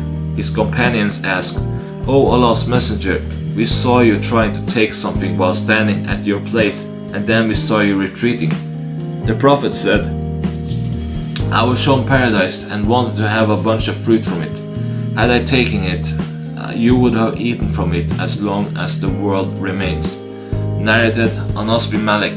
The Prophet led us in prayer and then went up to the pulpit and beckoned with both hands towards the Qibla of the mosque and then said, when I started leading you in prayer, I saw the display of paradise and hell on the wall of the mosque facing the Qibla. I never saw good and bad as I have seen today. He repeated the last statement thrice. Chapter 92. Looking towards the sky during as-salat, the prayer. Narrated Anas bin Malik. The Prophet said, what is wrong with those people who look towards the sky during the prayer? His talk grew stern while delivering this speech, and he said, they should stop looking towards the sky during the prayer, otherwise their eyesight will be taken away. Chapter 93. To look hither and thither in as-salat, the prayer. Narrated Aisha. I asked Allah's Messenger about looking hither and thither in prayer. He replied, it is a way of stealing by which Satan takes away a portion from the prayer of a person. Narrated Aisha. Once the Prophet prayed on a camisa with marks on it and said, "The marks on it diverted by my attention. Take this camisa to Abu Jam and bring an Bijaniya from him." Chapter 94. Is it permissible to want to look around in Salat prayer if something happens to one? Or can one look at something like expectoration in the direction of the Qibla? Narrated Ibn Umar. The Prophet saw expectoration in the direction of the Qibla of the mosque while he was leading the prayer, and scratched it off. After finishing the prayer, he said, "Whenever any one of you is in prayer, he should know that Allah is in front of him, so none should spit in front of him in the prayer." Narrated Anas. While the Muslims were offering the Fajr prayer, Allah's Messenger suddenly appeared before them by leaving the curtain of the dwelling place of Aisha, looking towards the Muslims who were standing in rows. He smiled with pleasure. Abu Bakr started retreating to join the row on the assumption that the Prophet wanted to come out for the prayer. The Muslims intended to leave the prayer and were on the verge of being put to trial, but the Prophet beckoned them to complete the prayer, and then he let the curtain fall. He died in the last hours of that day. Chapter 95.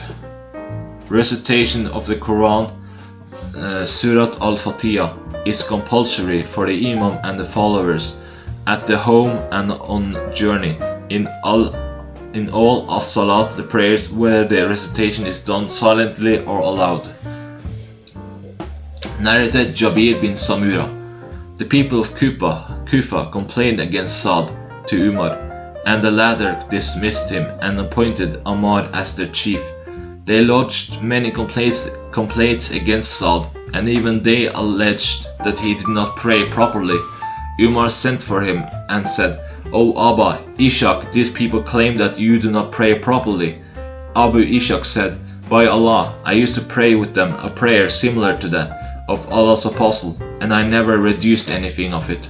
I used to prolong the first 2 rakat of Isha prayer and shorten the last 2 rakat."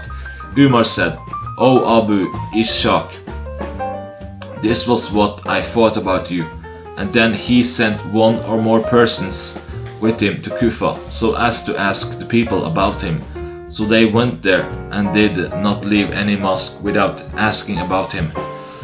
All the people praised him till they came to the mosque of the tribe of Bani Abs. One of the men called Usama bin Qatada with the surname of Abbasada stood up and said, "As you have put us under an oath, I am bound to tell you that Sa'd never went himself with the army, and never distributed the war booty equally, and never did justice in legal verdicts." On hearing it, Sa'd said, "I pray to Allah for 3 things. O Allah, if this slave of yours is a liar and got up for showing off, give him a long life, increase his poverty, and put him to trials." And so it happened. Later on, when that person was asked who he was, he used to reply that he was an old man in trial as the result of Sa'd's curse. Abdul Malik, the sub-narrator, said that he had seen him afterwards and his eyebrows were overhanging his eyes owing to old age, and he used to tease and assault the small girls in the way. Narrated Ubadah bin As-Samit. Allah's Messenger said, "Whoever does not recite Al-Fatiha in his prayer is invalid." Narrated Abu Huraira. Allah's Messenger entered the mosque and a person followed him. The man prayed and went to the Prophet and greeted him. The Prophet returned the greeting and said to him, "Go back and pray, for you have not prayed." The man went back, prayed in the same way as before, returned and greeted the Prophet, who said, "Go back and pray, for you have not prayed." This happened thrice. The man said, "By him who sent you with the truth, I cannot offer the prayer in a better way than this. Please teach me how to pray." The Prophet said, "When you stand for prayer, say takbir and then recite from the Holy Quran of what you know by heart." and then bow till you feel at ease. Then raise your head and stand up straight. Then prostrate till you feel at ease during your prostration. Then sit with calmness till you feel at ease. Do not hurry, and do the same in all your prayers. Narrated Jabir bin Samura. Saad said, I used to pray with them, a prayer similar to that of Allah's Messenger, the prayer of Sur and Asr, reducing nothing from them. I used to prolong the first 2 rakat and shorten the last 2 rakat. Umar said to Saad, this was what we thought about you. Chapter 96. The recitation of the Quran in Sur prayer. Narrated Abdullah bin Abi Qatada. My father said, the Prophet in Sur prayers used to recite Al-Fatiha along with 2 other surahs in the first 2 rakat, a long one in the first rakah and a shorter surah in the second, and at times the verses were audible. In the Asr prayer, the Prophet used to recite Al-Fatiha and 2 more surahs in the first 2 rakat. I used to prolong the first rakah, and he used to prolong the first rakah of the Fajr prayer and shorten the second.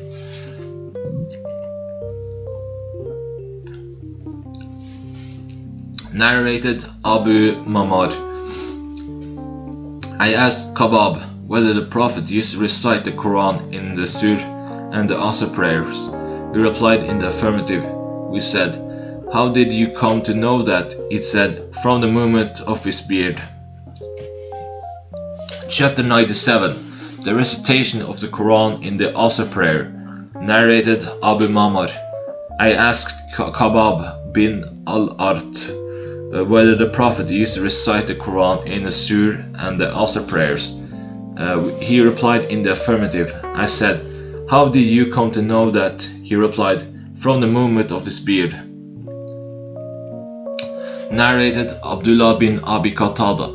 My father said, the Prophet used to recite Al-Fatiha along with another surah in the first 2 rakat of the Sur and the Asr prayers, and at the times a verse or so was audible to us. Chapter 98. The recitation of the Quran in the Maghrib prayer. Narrated Ibn Abbas. My mother I Fadl heard me reciting Wal Mursalati Urfan 77 and said, O my son, by Allah, your recitation made me remember that it was the last surah I heard from Allah's Messenger. He recited it in the Maghrib prayer.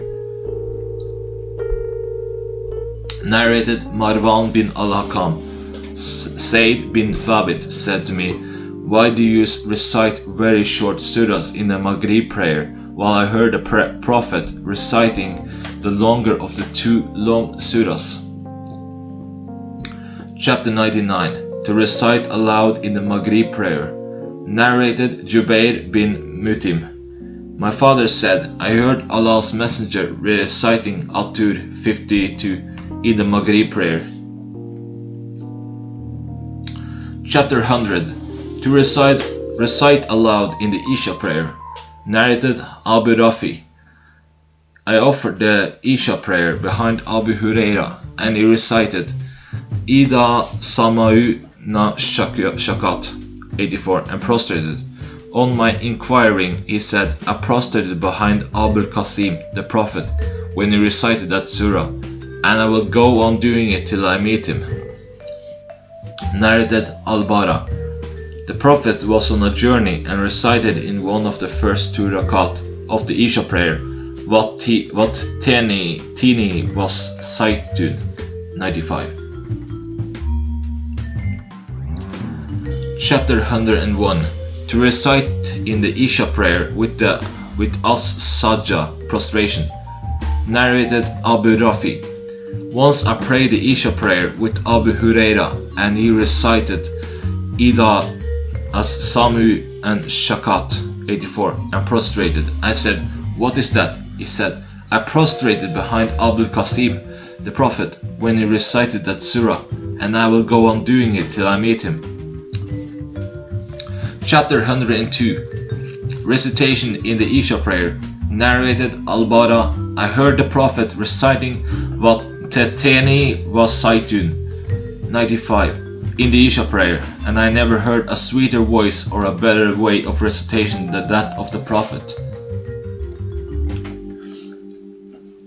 Chapter 103, prolonging the first 2 rak'ah and shortening the last 2.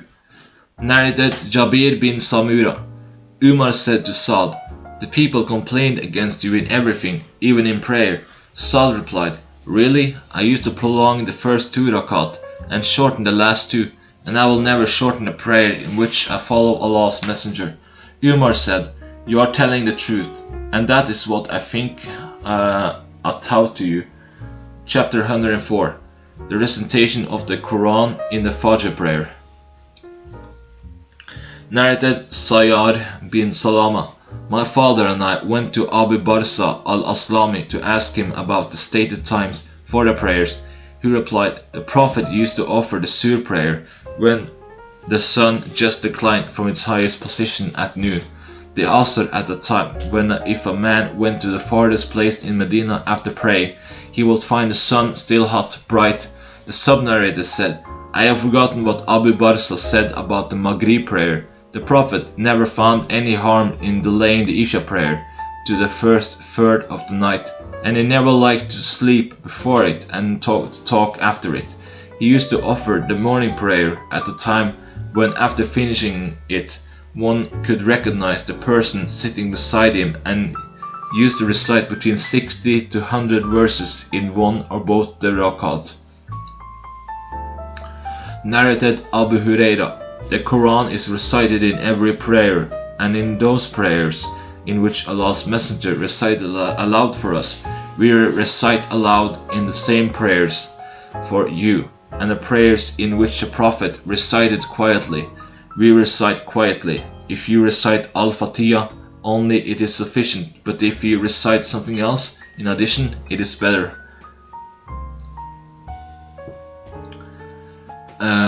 Chapter 105, to recite aloud in the Fajr early morning prayer. Narrated Ibn Abbas. The Prophet set out with the intention of going to Suk Ukas, market of Ukas, along with some of his companions. At the same time, a barrier was put between the devils and the news of heaven.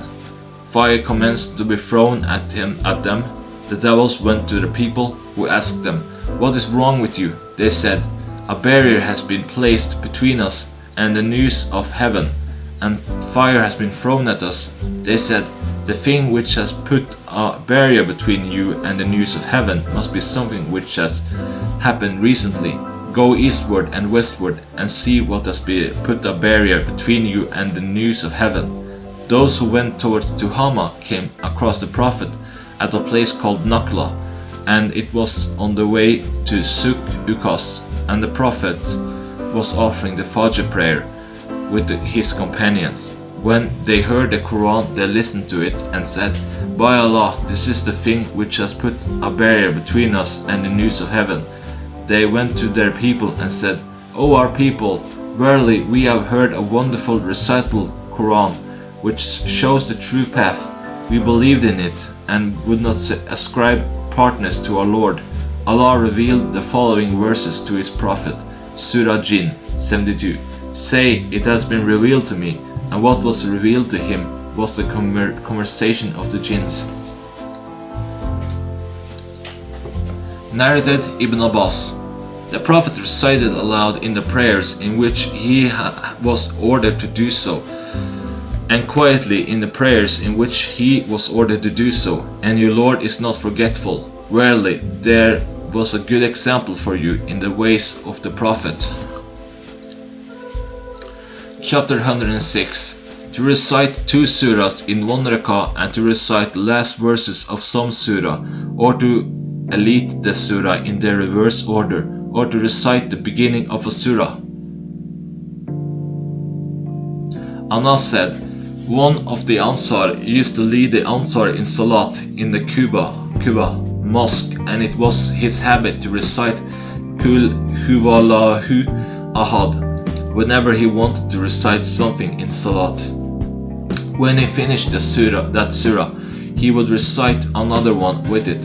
He followed the same procedure in each rak'ah. His companions discussed this with him and said, "You recite this surah and do not consider it sufficient, and then you recite another. So would you recite it alone or leave it and recite some other?" He said, "I will never leave it, and if you want me to be your imam on a condition, then it is alright. Otherwise I will leave you."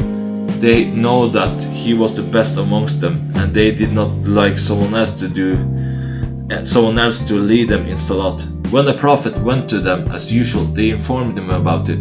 The Prophet addressed him and said, "O so and so, what forbade you from doing what your companions asked you to do? Why do you read this surah particularly in every rak'ah?" He replied, "I love this surah." The Prophet said, "Your love for this surah will make you enter paradise." Characteristics of prayer. Narrated Abu Wa'il. A man came to Ibn Masud and said, "I recited the Mufassal surahs at night in one rak'ah." Ibn Masud said, "This recitation is too quick, like the recitation of poetry. I know the identical surahs which the Prophet used to recite in pairs."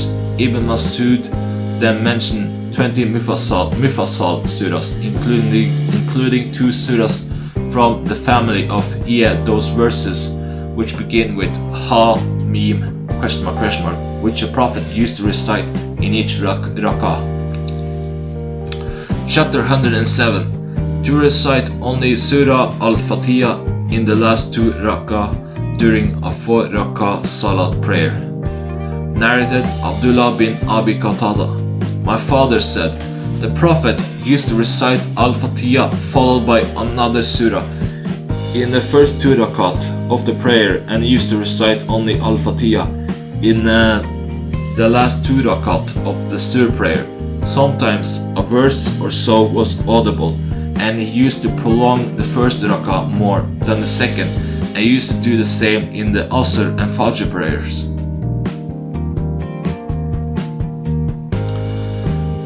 Chapter 108. To recite the Quran quietly in the Sur and Asr prayers. Narrated Abu Mamar. We said to Kabab, "Did Allah's Messenger used to recite in Sur and Asr prayers?" He replied in the affirmative. We said, "How did you come to know about it?" He said, "By the movement of his beard." Chapter 109. In a quiet prayer, if the Imam recites a verse or so audibly. Narrated Abdullah bin Abi Qatada. My father said, the Prophet used to recite Al-Fatiha along with another surah in the first 2 rakat of the Sur and Asr prayers. A verse or so was audible at times, and he used to prolong the first rakah. Chapter 110. To prolong the first rakah. Narrated Abdullah bin Abi Qatada. My father said, the Prophet used to prolong the first rakah of the Sur prayer and shorten the second one, and used to do the same in the Fajr prayer. Chapter 111. Saying of Amin aloud by the Imam. Narrated Abu Huraira. The Prophet said, say Amin when the Imam says it, and if the Amin of any one of you coincides with that of the angels, then all his past sins will be forgiven. Ibn Shihab said, Allah's Messenger used to say Amin. Chapter 112. Superiority of saying Amin. Narrated Abu Huraira. Allah's Messenger said, if any one of you says Amin, and the angels in the heaven says Amin, and the former coincides with the latter, all his past sins will be forgiven. Chapter 113. Saying of Amin aloud by the followers. Narrated Abu Huraira. Allah's Messenger said, say Amen when the Imam says Gairi Magdubi Allahim wala Dalin, not the path of those who earn your anger, such as Jews, nor of those who go astray, such as Christians. All the past sins of the person whose saying of Amin coincides with that of the angels will be forgiven. Chapter 114. If someone bowed behind the rows on entering the mosque and before joining the rows of Salat prayer. Narrated Abu Bakr. I reached the Prophet in the mosque while he was bowing in prayer, and I too bowed before joining the row, mentioned it to the Prophet. And he said to me, May Allah increase your love for the good, but do not repeat it again, bowing in that way. Chapter 115. Itmam al-Takbir, to end the number of Takbir or to say the Takbir perfectly on bowing. See Fat al-Bari. Narrated Imran bin Hussein. I offered the prayer with Ali in Basra, and he made us remember the prayer which we used to pray with Allah's Messenger. Ali said Takbir on each rising and bowing. Narrated Abu Salama. When Abu Huraira led us in prayer, he used to say Takbir on each bowing and rising. On the completion of the prayer, he used to say, My prayer is more similar to the prayer of Allah's Messenger than that of any one of you. Chapter 116. Itmam al-Takbir, to end the number of Takbir or to say the Takbir perfectly. On prostrating, see Fat al-Bari. Narrated Mutarif bin Abdullah. Imran bin Hussein and I offered a prayer behind Ali bin Abi Talib. When Ali prostrated, he said the Takbir. When he raised his head, he said the Takbir. And when he got up for the third rak'ah, he said the Takbir. On completion of the prayer, Imran took my hand and said, This, Ali, made me remember the prayer of Muhammad. Or he said, He led us in a prayer like that of Muhammad. Narrated Ikrimah. I saw a person praying at the Muqam Ibrahim, the place of Abraham by the Kaaba, and he was saying Takbir on every bowing, rising, standing and sitting. I asked Ibn Abbas about this prayer. He admonished me, saying, Isn't that the prayer of the Prophet? Chapter 117. Saying the Takbir on raising from the prostration. Narrated Ikrimah. I prayed behind a sheikh at Mecca, and he said 22 takbirs during the prayer. I told Ibn Abbas that that sheikh was foolish. Ibn Abbas admonished me and said, This is the tradition of Abu Qasim. And narrated Abu Huraira. Whenever Allah's Messenger stood for the prayer, he said Takbir on starting the prayer, and then on bowing. On rising from bowing, he said, Sami'a ilahu liman hamida. And then while standing straight, he used to say, Rabbana laka lahamd. Al-Layth said, The Prophet said, Wa laka lahamd. He used to say Takbir on prostrating and on raising his head from prostrating. Again, he would say Takbir on prostrating and raising his head. He would then do the same in the whole of the prayer till it was completed. On rising from the second rak'ah after sitting for at-tahiyyat, he used to say Takbir. Chapter 118. To put the hands palms on both knees while bowing. Narrated Musab bin Sa'd. I offered prayer beside my father and approximated both my hands and placed them in between the knees. My father told me not to do so and said, We used to do the same, but we were forbidden by the Prophet to do it, and were ordered to place the hands on the knees. Chapter 119. Not performing bowing perfectly. Narrated Said bin Wab. Hudayfa saw a person who was not performing the bowing and prostration perfectly. He said to him, You have not prayed, and if you should die, you will die on a religion other than that of Muhammad. Chapter 120. To keep the back straight in bowing. Chapter 121. And what is said regarding the limit of the completion of bowing and of keeping the back straight, and the calmness with which it is performed. Narrated Al-Bara. The bowing, the prostration, the sitting in between the two prostrations, and the standing after the bowing of the Prophet, but not qiyam, standing in the prayer, and qud, sitting in the prayer, used to be approximately equal in their duration. Chapter 122. The order of the Prophet, peace be upon him, to a person who did not perform his bowing perfectly, what he should repeat his salat prayer. Narrated Abu Hurairah. Once the Prophet entered the mosque, a man came in, offered a prayer and greeted the Prophet. The Prophet returned his greeting and said to him, "Go back and pray again, for you have not prayed." The man offered the prayer again, came back and greeted the Prophet. He said to him thrice, "Go back and pray again, for you have not prayed." The man said, "By him who has sent you with the truth, I do not know a better way of praying. Kindly teach me how to pray." He said, "When you stand for the prayer, say takbir, and then recite from the Quran what you know, and then bow with calmness till you feel at ease.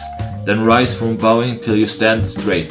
Afterwards, prostrate calmly till you feel at ease, and then raise your head, and sit with calmness till you feel at ease, and then prostrate with calmness till you feel at ease in prostration, and do the same in the whole of your prayer. Chapter 123. Invocation in bowing. Narrated Aisha. The Prophet used to say in his bowing and prostrations, Subhanaka la lahumma Rabbana wa bihamdika Allahumma gifir li. Exalted from unbecoming attributes are you, O Allah, our Lord, and by your praise do I exalt you, O Allah, forgive me. Chapter 124. What the Imam and the followers say on raising their heads from bowing. Narrated Abu Hurairah. When the Prophet said, Sami'a la lahu liman hamida, Allah heard those who sent praises to him, he will say, Rabbana wa laka lahamd. On bowing and raising his head from it, the Prophet used to say takbir. He also used to say takbir on rising after the two prostrations. See hadith number 656. Chapter 125. The superiority of saying Allahumma Rabbana lakal hamd. O Allah, our Lord, all the praises and thanks are for you. Narrated Abu Hurairah. Allah's Messenger said, when the Imam says Sami'a lahu liman hamida, you should say Allahumma Rabbana laka alhamd. And if the saying of any one of you coincides with that of the angels, all his past sins will be forgiven. Chapter 126. Chapter. Narrated Abu Salama. Abu Hurairah said, no doubt my salat is similar to that of the Prophet. Abu Hurairah used to recite Kunut after saying Sami Allahu liman hamida in the last rak'ah of the Sunnah, Isha and Fajr prayers. He would ask Allah's forgiveness for the true believers and curse the disbelievers. Characteristics of prayer. Narrated Anas. The Kunut supplication before going down for prostration used to be recited in the Maghrib and the Fajr prayers. Narrated Rifa bin Rafi as-Suraki. One day we were praying behind the Prophet. When he raised his head from bowing, he said, Sami'a lahu liman hamida. A man behind him said, Rabbana wa laka la hamdu. Hamdan katiran tayyiban mubarakan fihi. O our Lord, all the praises are for you, many good and blessed praises. When the Prophet completed the prayer, he asked, who has said these words? The man replied, I, the Prophet said. I saw over 30 angels competing to write it first. Prophet rose from bowing and stood straight till all the vertebrae of his spinal column came to a natural position.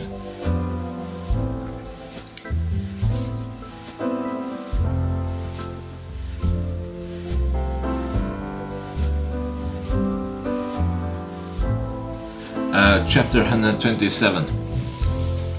To stand straight with calmness on raising the head from bowing. Narrated Thabit. Anas used to demonstrate to us the prayer of the Prophet, and while demonstrating, he used to raise his head from bowing and stand so long that we would say that he had forgotten the prostration. Narrated Al-Bara. The bowing, the prostrations, the period of standing after bowing, and the interval between the two prostrations of the Prophet used to be equal in duration. Narrated Ayub. Abu Kilaba said, Malik bin Huwairit used to demonstrate to us the prayer of the Prophet at times other than that of the compulsory prayers. So once he stood up for prayer and performed a perfect qiyam, standing and reciting from the Holy Quran, and then bowed and performed bowing perfectly. Then he raised his head and stood straight for a while. Abu Kilaba added, Malik bin Huwairit in that demonstration prayed like this sheikh of ours, Abu Yazid. Abu Yazid used to sit for a while on raising his head from the second prostration before getting up. Chapter 128. One should say takbir while going in prostration. Narrated Abu Bakr bin Abdur Rahman ibn Harith bin Hisham and Abu Salama bin Abdur Rahman. Abu Huraira used to say takbir in all the prayers, compulsory and optional. In the month of Ramadan or other months, he used to say takbir on standing for prayer and on bowing. Then he would say Sami'a lahu liman hamida, and before prostrating he would say Rabbana wa laka la hamd. Then he would say takbir on prostrating and on raising his head from the prostration. Then another takbir on prostrating for the second time, and on raising his head from the prostration. He also would say the takbir on standing from the second rak'ah. He used to do the same in every rak'ah till he completed the prayer. On completion of the prayer, he would say, By him in whose hands my soul is, no doubt my prayer is closer to that of Allah's Messenger than yours. And this was his prayer till he left this world.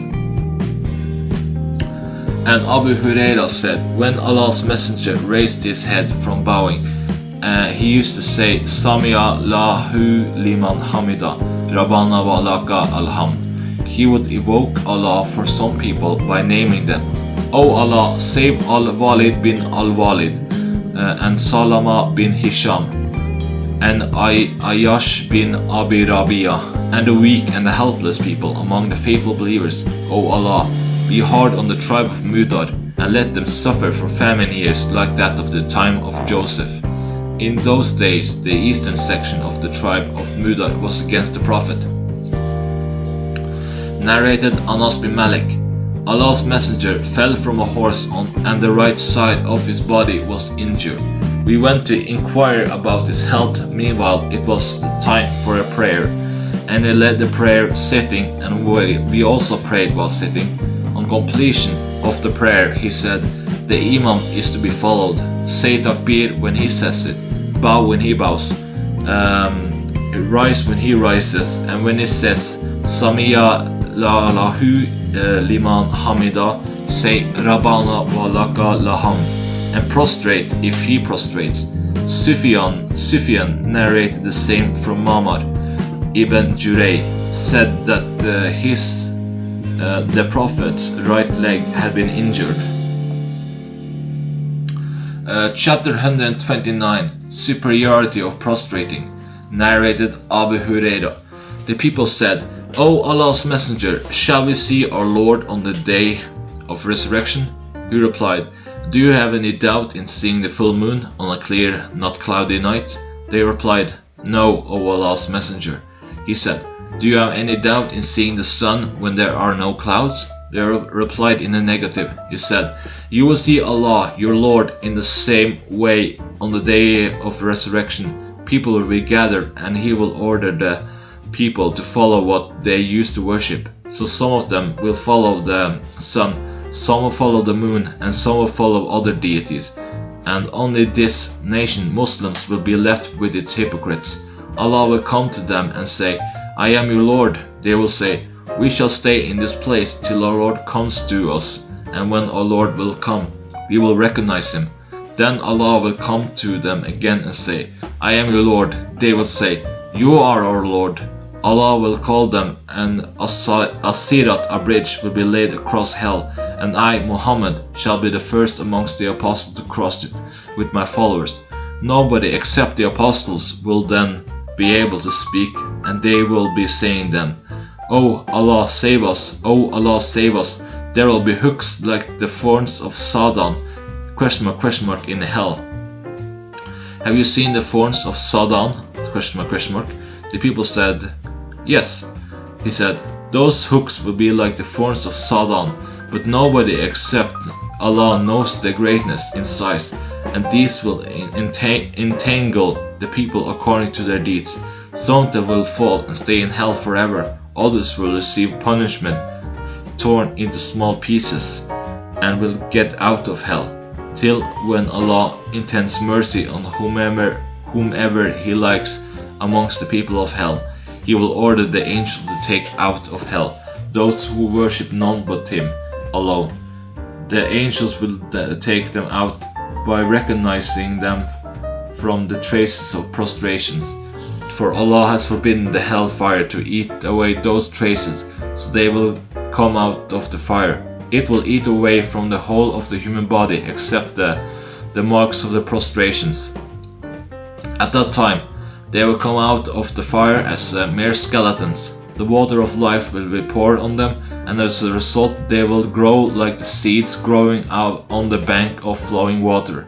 Then, when Allah had finished from the judgment amongst His creations, one man will be left between hell and paradise, and he will be the last man from the people of hell to enter paradise. He will be facing hell and will say, O Allah, turn my face from the fire, as its wind has dried me and its steam has burnt me. Allah will ask him, will you ask for anything more in case this favor is granted to you? He will say, no, by your honor, power, and he will give to his Lord Allah what He will of the pledges and the covenants. Allah will then turn His face from the fire when He will face paradise and will see its charm. He will remain quiet as long as Allah will. He then will say, O my Lord, let me go to the gate of paradise. Allah will ask him, didn't you give pledges and make covenants to the effect that you will not ask for anything more than what you requested at first? He will say, O my Lord, do not make me the most wretched amongst your creatures. Allah will say, if this request is granted, will you then ask for anything else? He will say, no, by your power I shall not ask for anything else. Then he will give to his Lord what he will of the pledges and the covenants. Allah will then let him go to the gates of paradise, and on reaching them and seeing its life, charm and pleasure, he will remain quiet as long as Allah wills, and then will say, O my Lord, let me enter paradise. Allah will say, may Allah be merciful unto you. O son of Adam, how treacherous you are! Haven't you made covenants and given pledges that you will not ask for anything more than what you have been given? He will say, O my Lord, do not make me the most wretched amongst your creatures. So Allah will laugh and allow him to enter paradise, and will ask him to request as much as he likes. He will do so till all his desires have been fulfilled. Then Allah will say, request more of such and such things. Allah will remind him, and when all his desires and wishes have been fulfilled, Allah will say, all this is granted to you, and a similar amount besides. Abu Sa'id al-Khudri said to Abu Huraira, Allah's messenger said, Allah said, that is for you, and 10 times more like it. Abu Huraira said, I do not remember from Allah's messenger except his saying, all this is granted to you, and a similar amount besides. Abu Sa'id said, I heard him saying, that is for you, and 10 times more the like of it.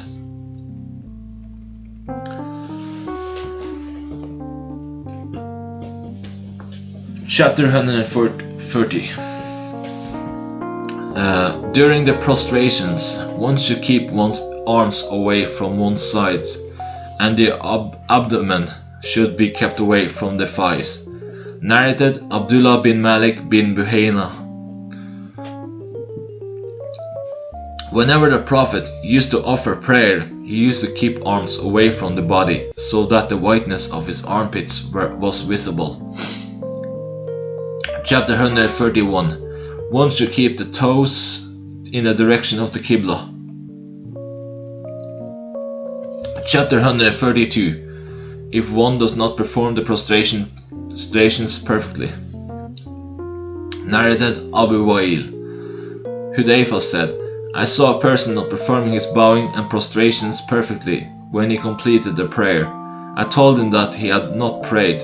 I think that Hudayfa added, he said to the man, had you died, you would have died on a tradition other than that of Prophet Muhammad. Chapter 133. To prostrate on 7 bones. Narrated Ibn Abbas. The Prophet was ordered by Allah to prostrate on 7 parts and not to tuck up the clothes or hair while praying. Those parts are the forehead along with the tip of nose, both hands, both knees and toes of both feet. Narrated Ibn Abbas. The Prophet said, we have been ordered to prostrate on 7 bones and not to tuck up the clothes or hair. Narrated Al-Bara bin Asib. He was not a liar.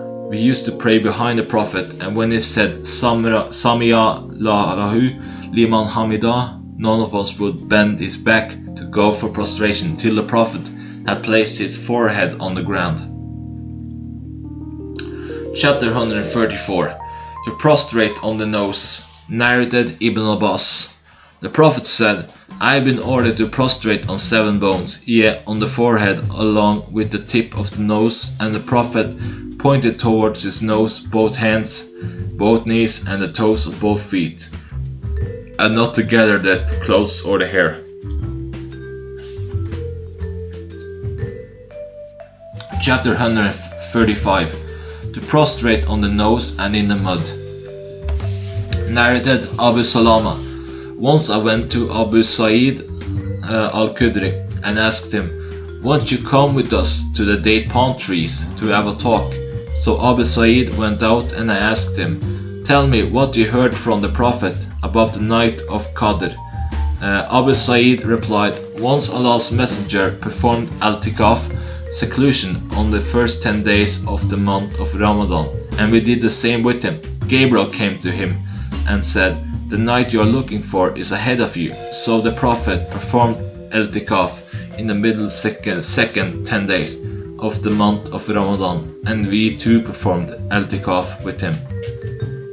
Gabriel came to him and said, the night which you are looking for is ahead of you.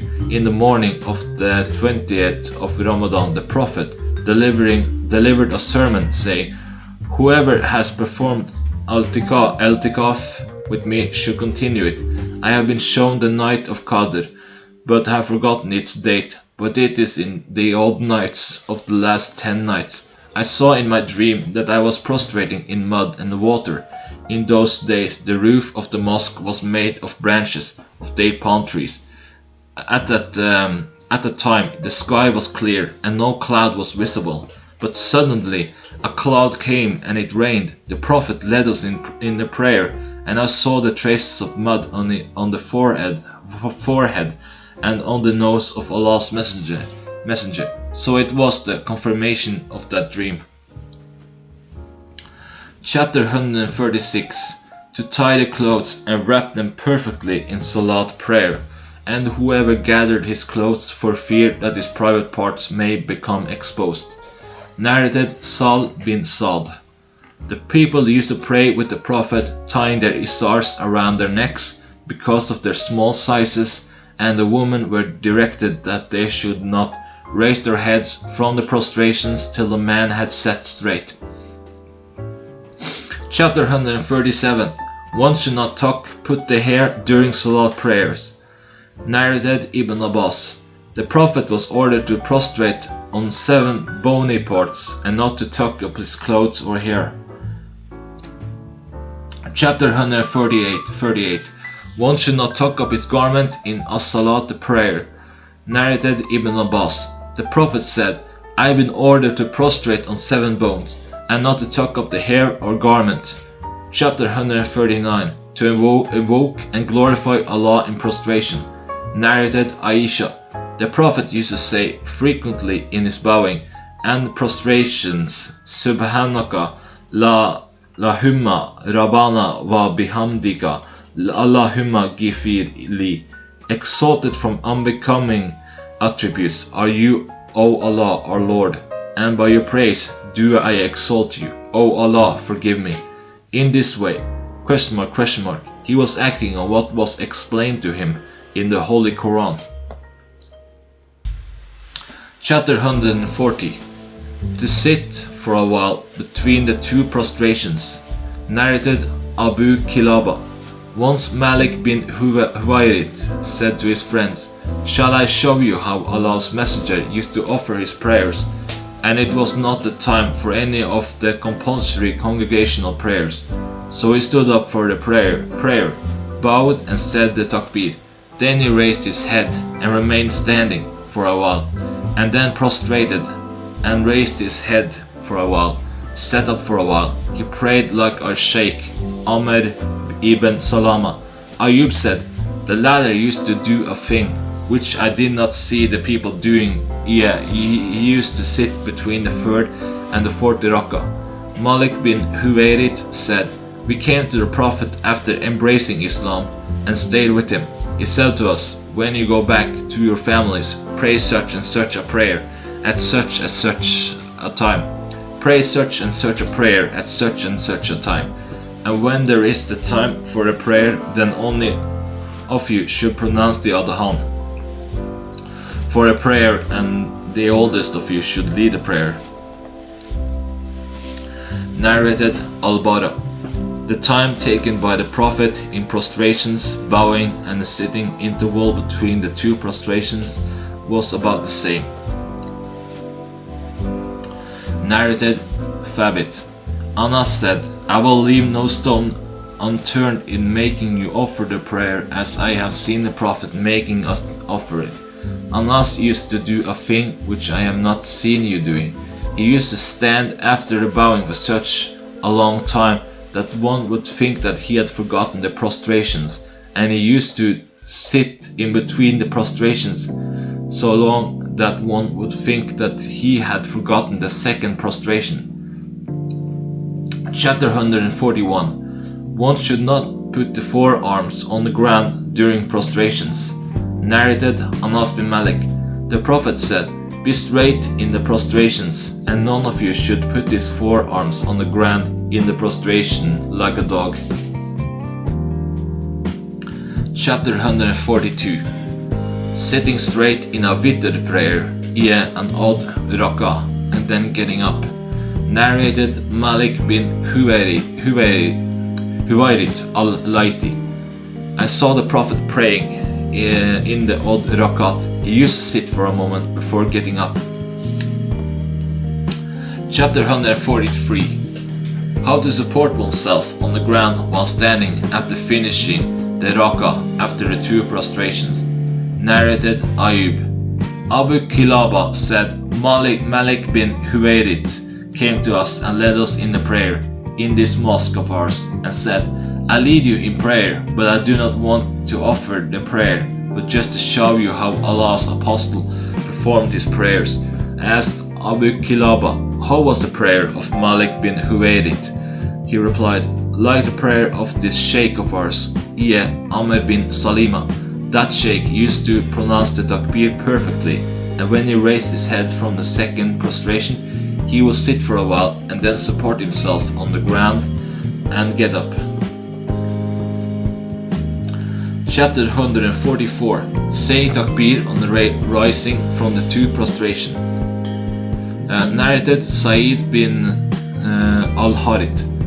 Abu Sa'id led us in the prayer and said the takbir aloud on rising from the prostration, and on prostrating, on rising again, and on getting up from the 2nd rakah. Abu Sa'id said, I saw the Prophet doing the same. Narrated Mutarif. Imran and I prayed behind Ali bin Abi Talib, and he said Takbir on prostrating, on rising, and on getting up after the 2 rakat.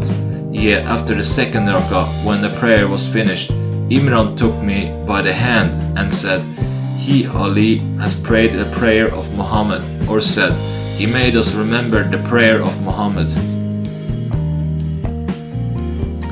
Chapter 145. The Prophet's Sunnah, legal way for the sitting in the Tashahhud in the Salat prayer. Narrated Abdullah bin Abdullah. I saw Abdullah bin Umar crossing his legs while sitting in the prayer, and I, a mere youngster in those days, did the same.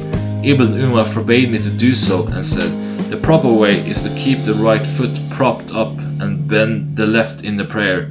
I said questioningly, "But you are doing so, crossing the legs." He said, "My feet cannot bear my weight."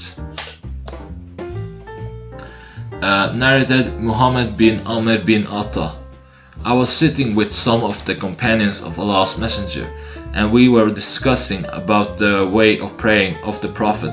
Abu Humayd as-Sa'idi said, "I remember the prayer of the Prophet, and I remember the prayer of Allah's Messenger better than any one of you. I saw him raising both his hands up to the level of the shoulders on saying the Takbir, and on bowing he placed his hands on both knees and bent his back straight. Then he stood up straight from bowing till all the vertebrae took their normal positions in prostrations. He placed both his hands on the ground with the forearms away from the ground and away from his body, and his toes were facing the Qibla. On sitting in the second rak'ah, he sat on his left foot and propped up the right one, and in the last rak'ah, he pushed his left foot forward and kept the other foot propped up and sat over the buttocks. Chapter 146. Whoever considered that the first Tashahhud is not compulsory. Narrated Abdullah bin Buhayna. He was from the tribe of Ust Shauna and was the ally of the tribe of Abdul Manaf, and was one of the companions of the Prophet. Once the Prophet led us in the Sur prayer and stood up after the second rak'ah and did not sit down. The people stood up with him. When the prayer was about to end and the people were waiting for him to say the Taslim, he said Takbir while sitting and prostrated twice before saying the Taslim, and then he said the Taslim. Chapter 147. Saying of the Tashahhud in the first sitting. Narrated Abdullah bin Malik bin Buhayna. Once Allah's Messenger led us in the Sur prayer and got up after the prostrations of the second rak'ah, although he should have sat for the Tashahhud. So at the end of the prayer he prostrated twice while sitting, prostrations of Sahih. Chapter 148. Saying of the Tashahhud in the last rak'ah. Narrated Shaqiq bin Salama. Abdullah said, "Whenever we prayed behind the Prophet, we used to recite in sitting, 'Peace be on Gabriel, Michael, peace be on so and so.' Once Allah's Messenger looked back at us and said, 'Allah himself is as-salam, peace, and if any one of you prays, then he should say, At-tahiyatu li ilahi wa salawatu wa ta'yabibat as-salamu alayka ayyubun nabiyyu wa rahmatu Allahi wa barakatuh. As-salamu alayna wa ala ibada Allahi salihin.' All the compliments, prayers and good things are due to Allah, peace be on you. O Prophet, and Allah's mercy and blessings be on you. Peace be on us and on the pious subjects of Allah. If you say that, it will reach all the subjects in the heaven and the earth. Ashhadu Allah ilaha illallah wa ashhadu anna Muhammadan abduhu wa rasuluh. I testify that there is no deity worthy of worship but Allah, and I testify that Muhammad is his slave and his apostle. Chapter 149. Invocation before the Taslim. Narrated Aisha, the wife of the Prophet, Allah's messenger, used to invoke Allah in the prayer, saying, Allahumma inni a'udhu bika min adhabi le-kabir wa a'udhu bika min fitnati masi dajjal wa a'udhu bika min fitnati mahaya wa fitnati mamat. Allahumma inni a'udhu bika mina namaka wa magram. O Allah, I seek refuge with you from the punishment of the grave, from the affliction of the impostor Messiah, and from the afflictions of life and death. O Allah, I seek refuge with you from sins and from death. Somebody said to me, why do you so frequently seek refuge with Allah from being in debt? The Prophet replied, a person in debt tells lies whenever he speaks, and breaks promises whenever he makes them. Aisha also narrated, I heard Allah's messenger in his prayer seeking refuge with Allah from the afflictions of Ad-Dajjal. Narrated Abu Bakr as-Siddiq. I asked Allah's messenger to teach me an invocation so that I may invoke Allah with it in my prayer. He told me to say, Allahumma inni salamtu nafsi salman katira wa la yakfiri dunubu illa anta faghfir maghfiratin min indika wa rahamini innaka anta ghafurur rahim. O Allah, I have done great injustice to myself, and none except you forgive sins. So bestow on me a forgiveness from you, and have mercy on me. You are the forgiver, the merciful. Chapter 150. What optional invocation may be selected after the Tashahhud, and it is not obligatory. Narrated Abdullah. When we pray with the Prophet, we used to say, peace be on Allah from his slaves, and peace be on so and so. The Prophet said, don't say As-salam be on Allah, for he himself is As-salam, but say At-tahiyyatu li ilahi wa salawatu wa taibut. As-salamu alayka ayyuhan nabiyyu wa rahmatu lillahi wa barakatuh. As-salamu alayna wa ali ibadallah lahi salahin. If you say this, then it will reach all the slaves in heaven, or between heaven and earth. Ashhadu alla ilaha illallah wa ashhadu anna Muhammadan abdu wa rasulu. Then select the invocation you like best and recite it. See Hadith number 794, 795 and 796. Chapter 151. No cleaning, rubbing one's forehead and nose till one has completed as-salat, the prayer. Narrated Abu Sa'id al-Khudri. I saw Allah's messenger prostrating in mud and water, and saw the mark of mud on his forehead. Chapter 152. Taslim, turning the face to the right and then to the left, and saying, Assalamu alaikum wa rahmatullah, at the end of the salat prayers. Narrated Salama. Whenever Allah's messenger finished his prayers with Taslim, the woman would get up and he would stay on for a while in his place before getting up. Ibn Shihab said, I think, and Allah knows better, that the purpose of his stay was that the woman might leave before the man who had finished the prayer. Chapter 153. To finish the salat prayer with Taslim along with the Imam. Narrated Itban bin Malik. We prayed with the Prophet and used to finish our prayer with the Taslim along with him. Chapter 154. Whoever did not say a Taslim in addition to the Taslim of the Imam, but thought the Taslim of the Salat prayer was sufficient. Narrated Mahmud bin Arabi.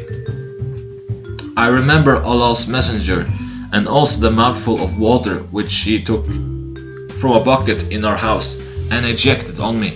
I heard from Itban bin Malik al-Ansari, who was one from Bani Salim, saying, I used to lead my tribe of Bani Salim in prayer.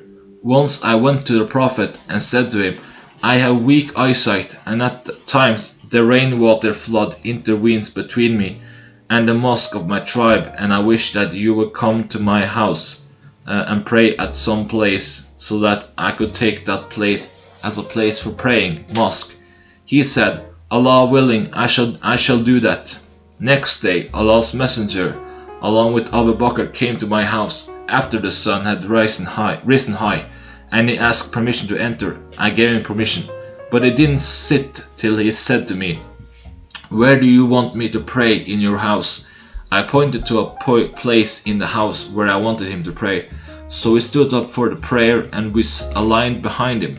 He completed the prayer with taslim, and we did the same simultaneously.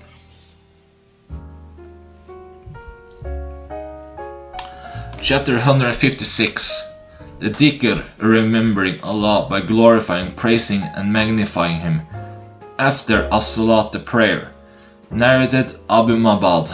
The freed slave of Ibn Abbas. Ibn Abbas told me, in the lifetime of the Prophet, it was the custom to celebrate Allah's praises aloud after the compulsory congregational prayers.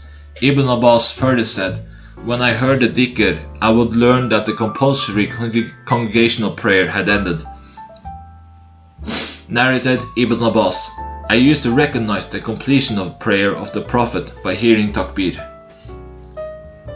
Narrated Abu Huraira, some poor people came to the Prophet and said, the wealthy people will get higher grades and will have permanent enjoyment, and they pray like us and fast as we do. They have more money by which they perform the Hajj and Umrah, fight and struggle in Allah's cause and give in charity. The Prophet said, shall I not tell you a thing upon which if you acted you will catch up with those who have surpassed you?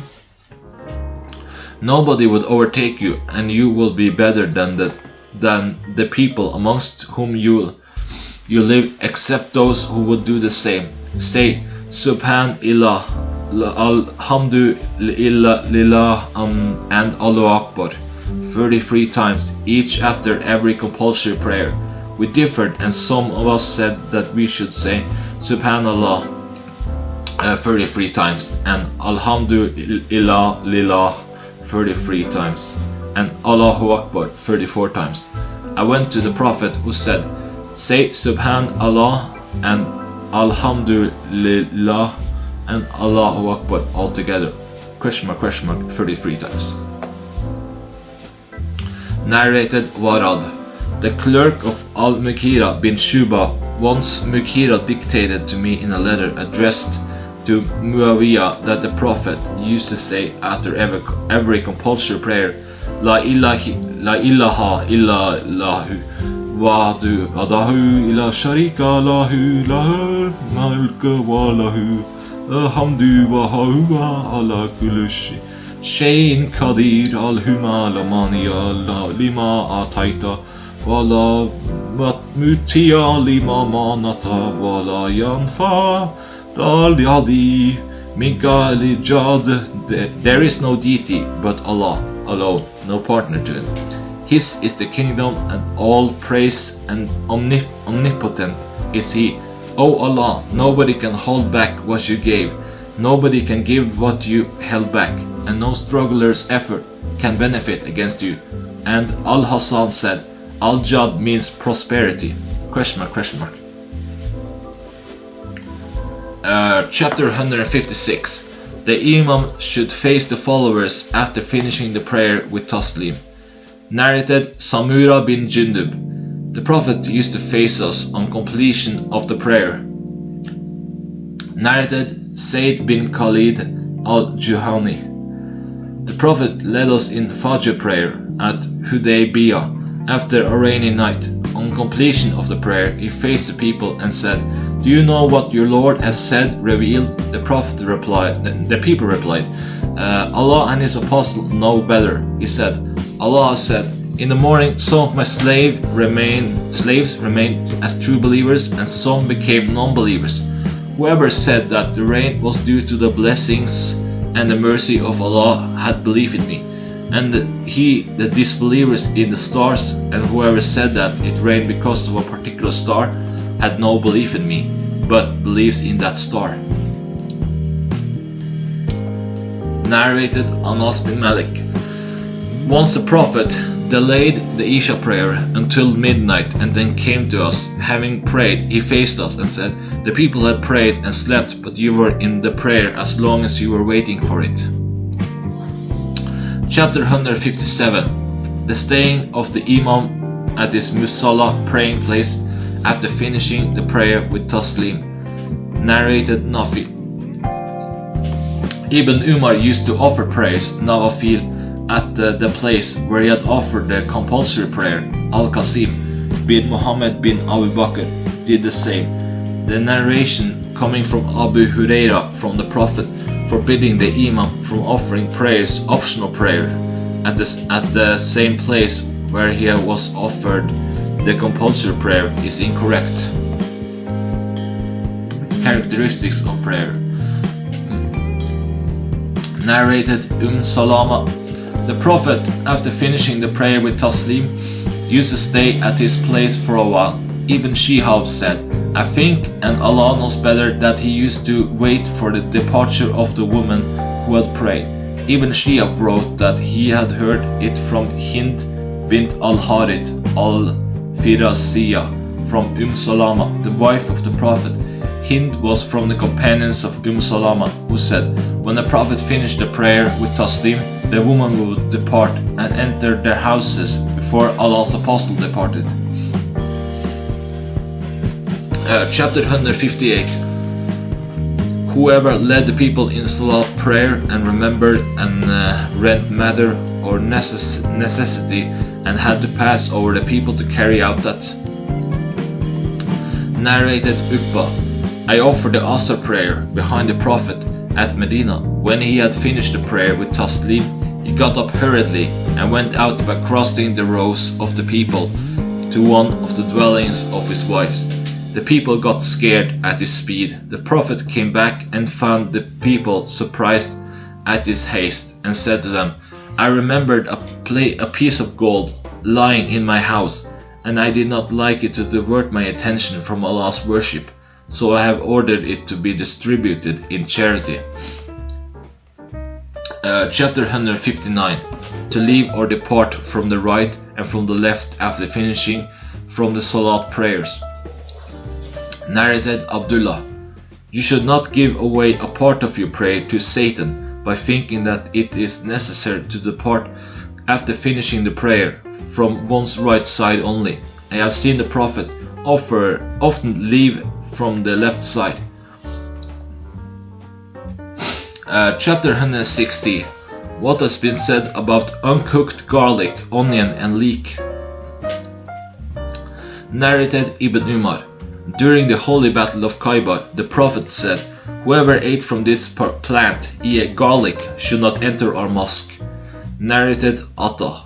I heard Jabir bin Abdullah saying, the Prophet said, whoever eats from this plant, he meant garlic, should keep away from our mosque. I said, what does he mean by that? He replied, I think he means only raw garlic. Narrated Jabir bin Abdullah. The Prophet said, whoever eats garlic or onion should keep away from our mosque or should remain in his house. Jabir bin Abdullah in another narration said, once a big pot containing cooked vegetables was brought. On finding unpleasant smell coming from it, the Prophet asked, what is in it? He was told all the names of the vegetables that were in it. The Prophet ordered that it should be brought near to some of his companions who were with him. When the Prophet saw it, he disliked to eat it and said, Eat, I don't eat, for I converse with those whom you don't converse with, yet the angels. Narrated Abdul Aziz. A man asked Anas, "What did you hear from the prophet about garlic?" He said, "The prophet said, whoever has eaten this plant should neither come near us nor pray with us." Chapter 161.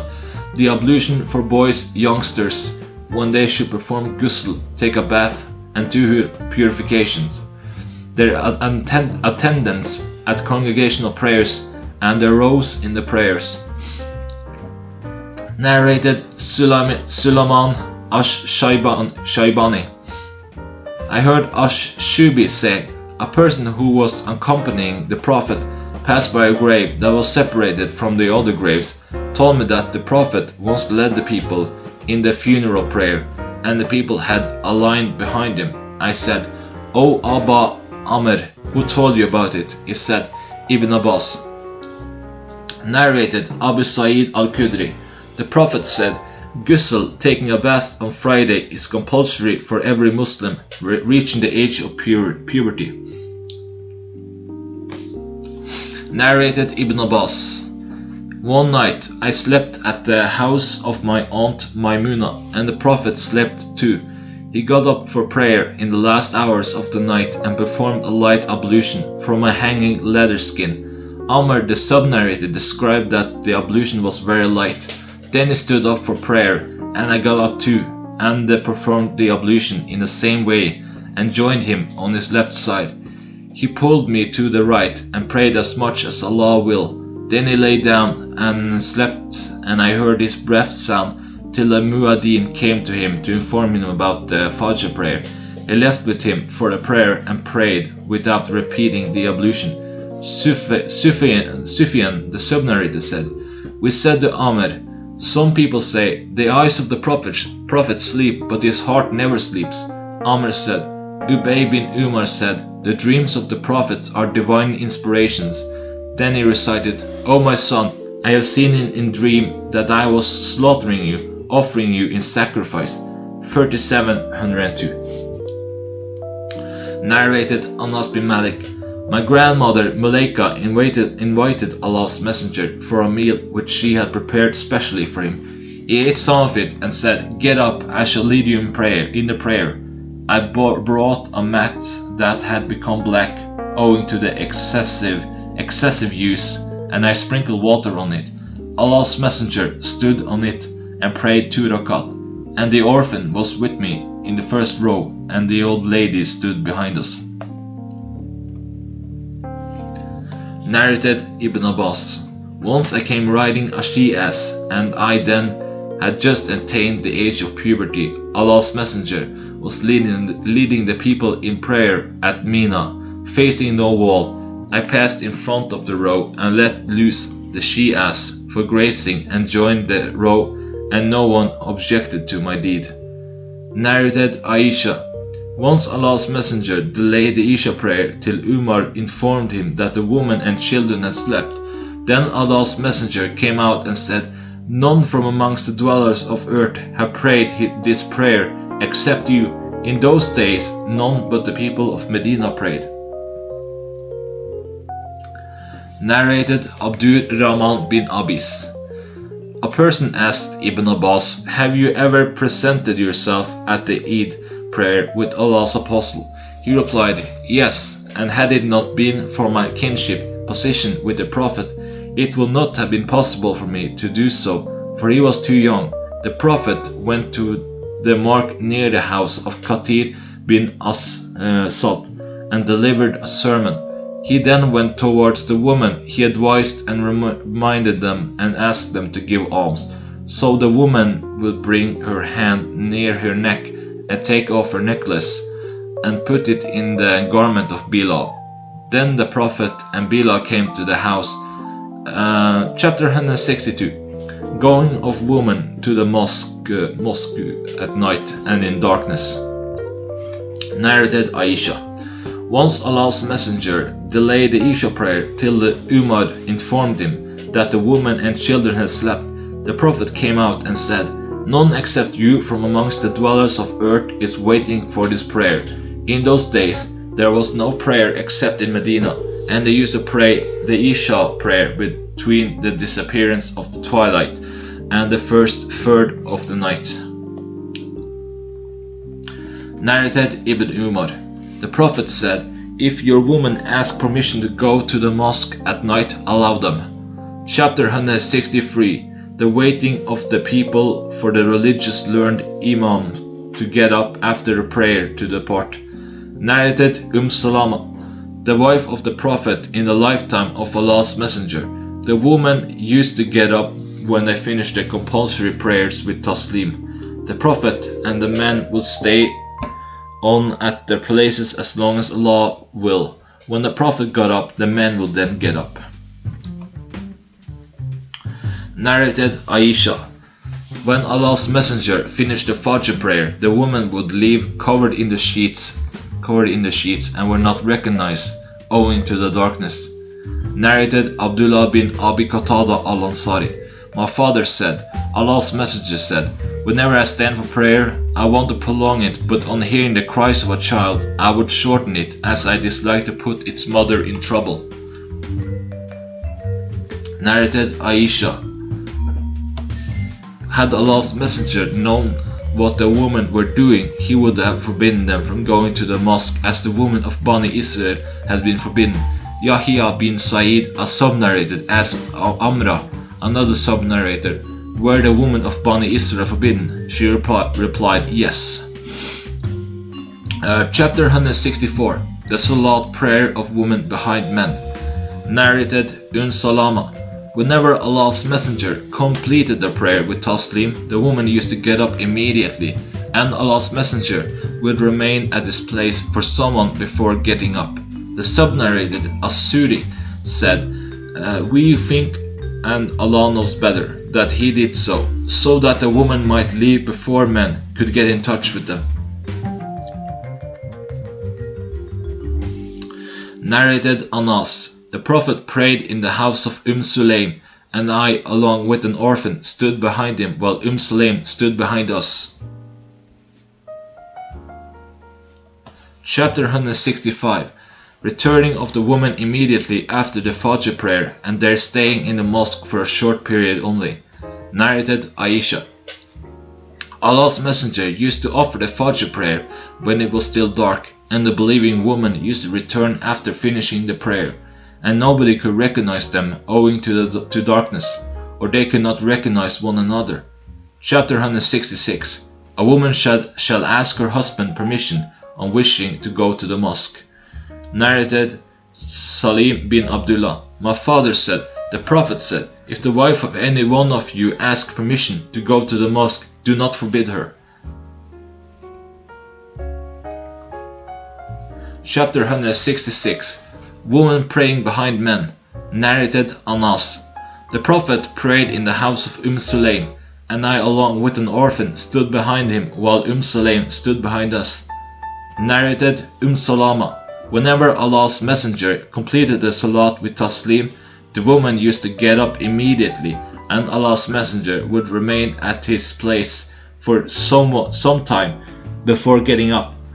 The sub-narrated As-Suri said, We think, and Allah knows better, that he did so that the woman might leave before the men could catch up with them.